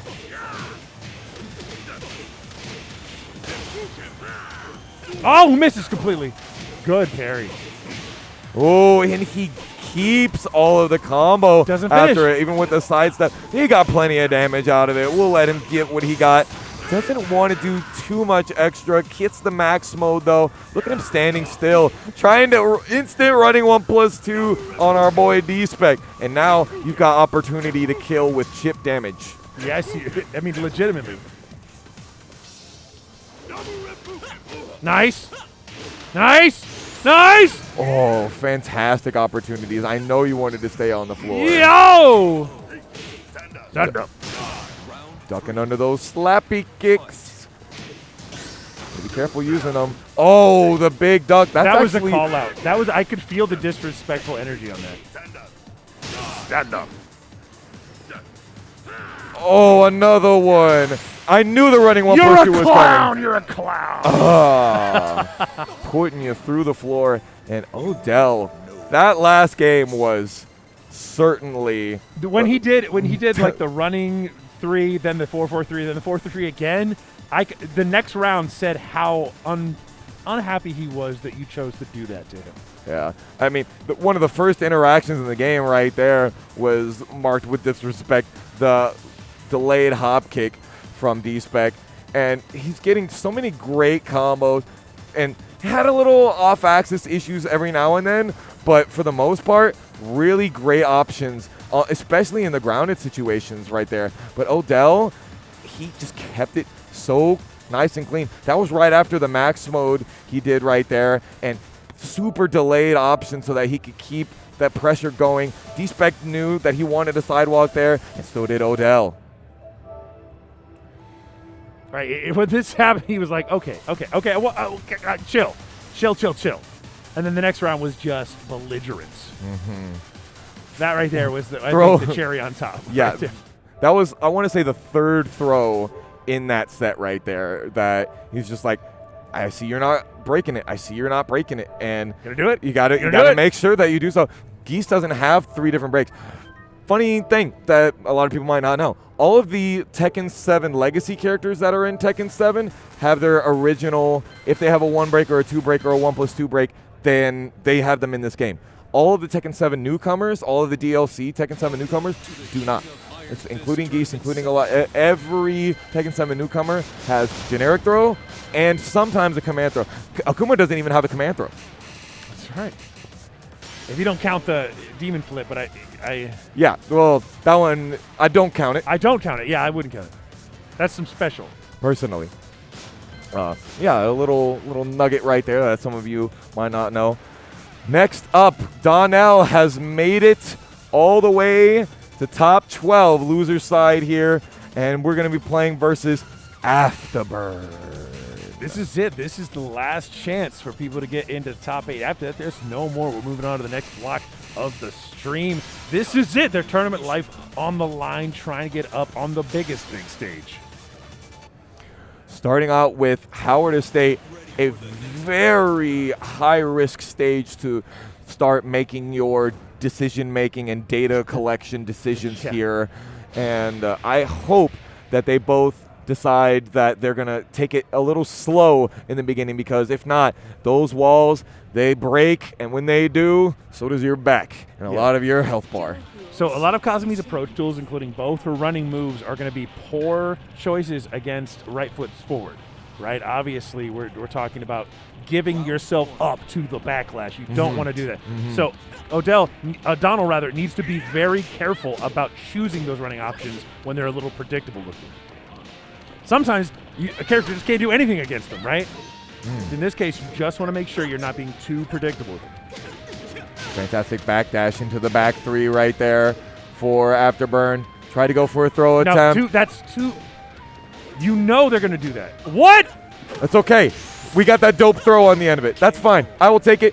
Throws are not punishes, but that's one of the dopest throws in the game, and so I will take it. Yeah, I think Donnell may be I don't want to say they're stretched beyond their Tekken at the moment, but that was a very strange choice there to go for something so punishable in that moment. Afterburn is pouring on the steam out here. Yeah, you get the punish, though. That's good. I think that hell sweep right there was maybe not the worst option in the world, because, like, look at how much spacing there is for Afterburn. Nice! Nice power crush right there. What are we going to see? Who's got the red dress on and wants to press the button? It is Donnell. And Afterburn says, I knew it. I knew you wanted to press that. We try to get the top 8, and I'm trying to get some food after this. Why wouldn't you? 1-2 is never the move. 1-2-2. 1-1-2. Anything. Donnell likes him some 1-2. That is one of the things that he is very well known for, is the 1-2. Interestingly, getting under that high right there.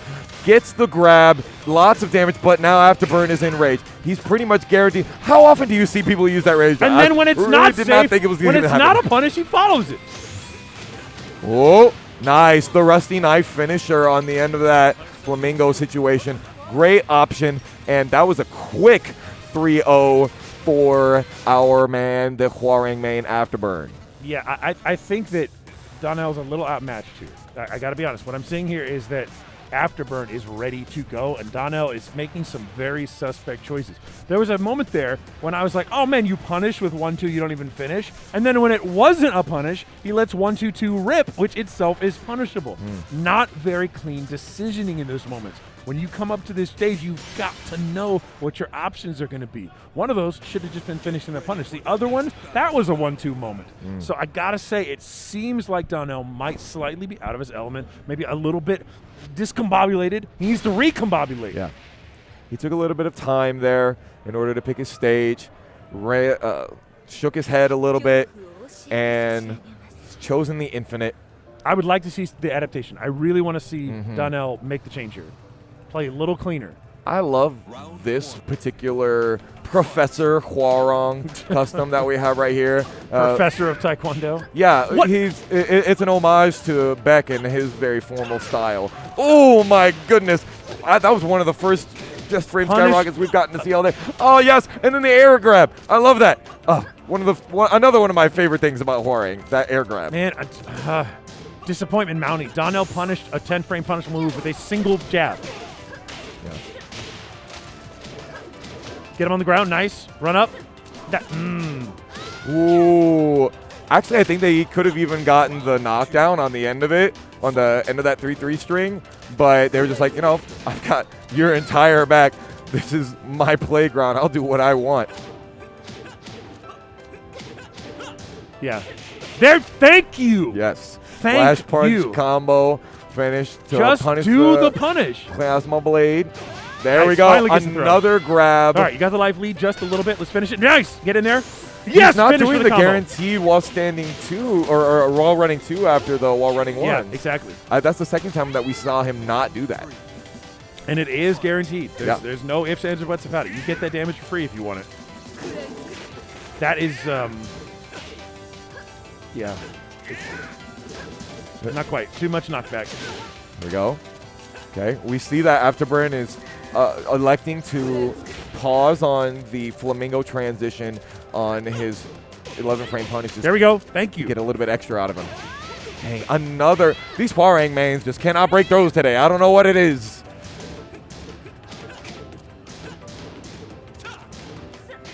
I like it! Ooh, good jab to break him out of the Fearless Warrior right there. We're dancing. Plenty of time. He's gonna get past I one of those don't one know day. if that was really the spacing on it. Okay, the roll and Free choke. back turn. You don't get the free back turn damage anymore. It has changed. There we go. Very interesting. They didn't want to go for the low. They didn't want to go for the mid. There was only 2 seconds remaining. I feel like you had to do something that was advancing and get you where you needed to go. Okay, extra damage on the end of that one from the grounded situation. That was quite the raw down forward too, wasn't it? It certainly was. Absolutely Tiger style. Yes. It seems that Donnell is really catching the timing Nice, of good combo. Afterburn. I like that. Really noticing those placements. Good orbital. I like that. Nice. The back sway on the back one too. I love it. He's down but not out. And I don't want to say I'm a Tekken genius. You guys in the chat can say it for me. But honestly, much better punishment. Definitely. Certainly. Certainly. And those down forward twos, man, I couldn't believe they hit. Honestly, that's just like you were saying, they were raw. Very raw. They put him on the grill for 3 seconds and say, here you go. Right, you Eat can that. tell that is a Japanese character because that was raw. It made me sick just looking at it. Yeah. Oh, man. Going to the classic Mishima Dojo. I like this too, but I got to say it does not favor Donnell. Donnell definitely benefited from backing up. Hey, man, you want to be over there? I'll be over here. We'll meet in a little bit. It's cool. No space? Yeah, this definitely favors Afterburn. Yeah. Totally agree with that. Donnell is backing himself up into a wall here. Yeah, and Donnell, that's the thing. With that infinite, right? You're backing yourself up into just more opportunities. Go, man, oh, man. Nice low parry. Didn't get a huge amount of damage on it. All right, This hit the wall. pushes Are you you gonna back flip him? into a wall splat. Nice flip him. One of the best grabs in the game, if you ask me, for that. Oh, push exact the button! purpose. One of my favorite while standing fours in the game, obviously, because it's got a 30 damage ballerina spinning counter. It's so good. It's launch punishable if you duck the second one, but still, most people don't. It was a crazy situation. The down forward 2 hit the backlash on the way up, but it didn't get hit. Yeah. it didn't get hit by any of the screw properties. So weird. It happens a lot when you play this matchup because it has just the right amount of frames where it hits the armor, gets above it, and then nothing happens. Yep. Oh, that Ooh. I gotta say, that's not that fast, right? So forward input for the rage drive. I don't know if that wasn't a great call in my mind. Oh, and then the backdash into down forward 2. That's what I like to see. That's more like you made a conscious decision there. It's not just hoping. Okay, we're doing some lows here. Yeah, you want to get to the Trying wall. to We get know you want to do it. Under. Yep. Dash up, bro. Yes, he knew he was gonna do it. You literally call it out, Kai. Here you go, while standing 4-4. Okay. He was in Flamingo. Yes, you did. And when you're in Flamingo, you cannot block. Nope. So you literally had to do jab. And he did do jab, the quickest thing that he could have done, but it didn't matter. It was done. Nice rolling choke right there. Backing him up. Putting up some plus frames. Yeah, that's too many. Really, all you need is one too many. And there it is. Okay, putting on the plus frames, trying to get some grabs of their own. The second hit caught with the second hit of the power crush. No, you can't, not going to sneak into that. Yep. Last round. Yeah, that is not very plus at all. It's the fact it's negative. Dang, again. I'm okay because he's sneaking it in the pressure strings. That's when that actually has a good chance to work. Yep. Look at all that timing. No, give me your bag. Oh, that's the classic back turn situation, but the off axis yes! was doing he's trying so to much throw. work. No, tried to do a regular throw. Okay, none of the lows are happening here. Yep. That's only -9. Nice. Oh, he's backing off of the Flamingo pressure here. Oh, he did the second one. Wow. What a turnaround for Donnell. And Donnell, down forward 2 king, is now in top 8 on loser's side. Kazumi is not typically known for daylight robbery, but those down forward 2s definitely put her on the FBI's most wanted. Yeah, this is certainly not textbook Kazumi play. No. There wasn't a lot of that. Actually, when we saw textbook Kazumi play, it wasn't working. It wasn't working for him. He had to party more, let's be honest. Arsenal Ash may not approve, but I do. Absolutely. I approve so much of these games, of these sets, of these players, and of Frosty Fausting 15. Tekken 7 Top 48 has been fantastic. Thank you all for joining us. I have been Foxhound. I've been Kai Kennedy, and we are going to see you next time. See you next time.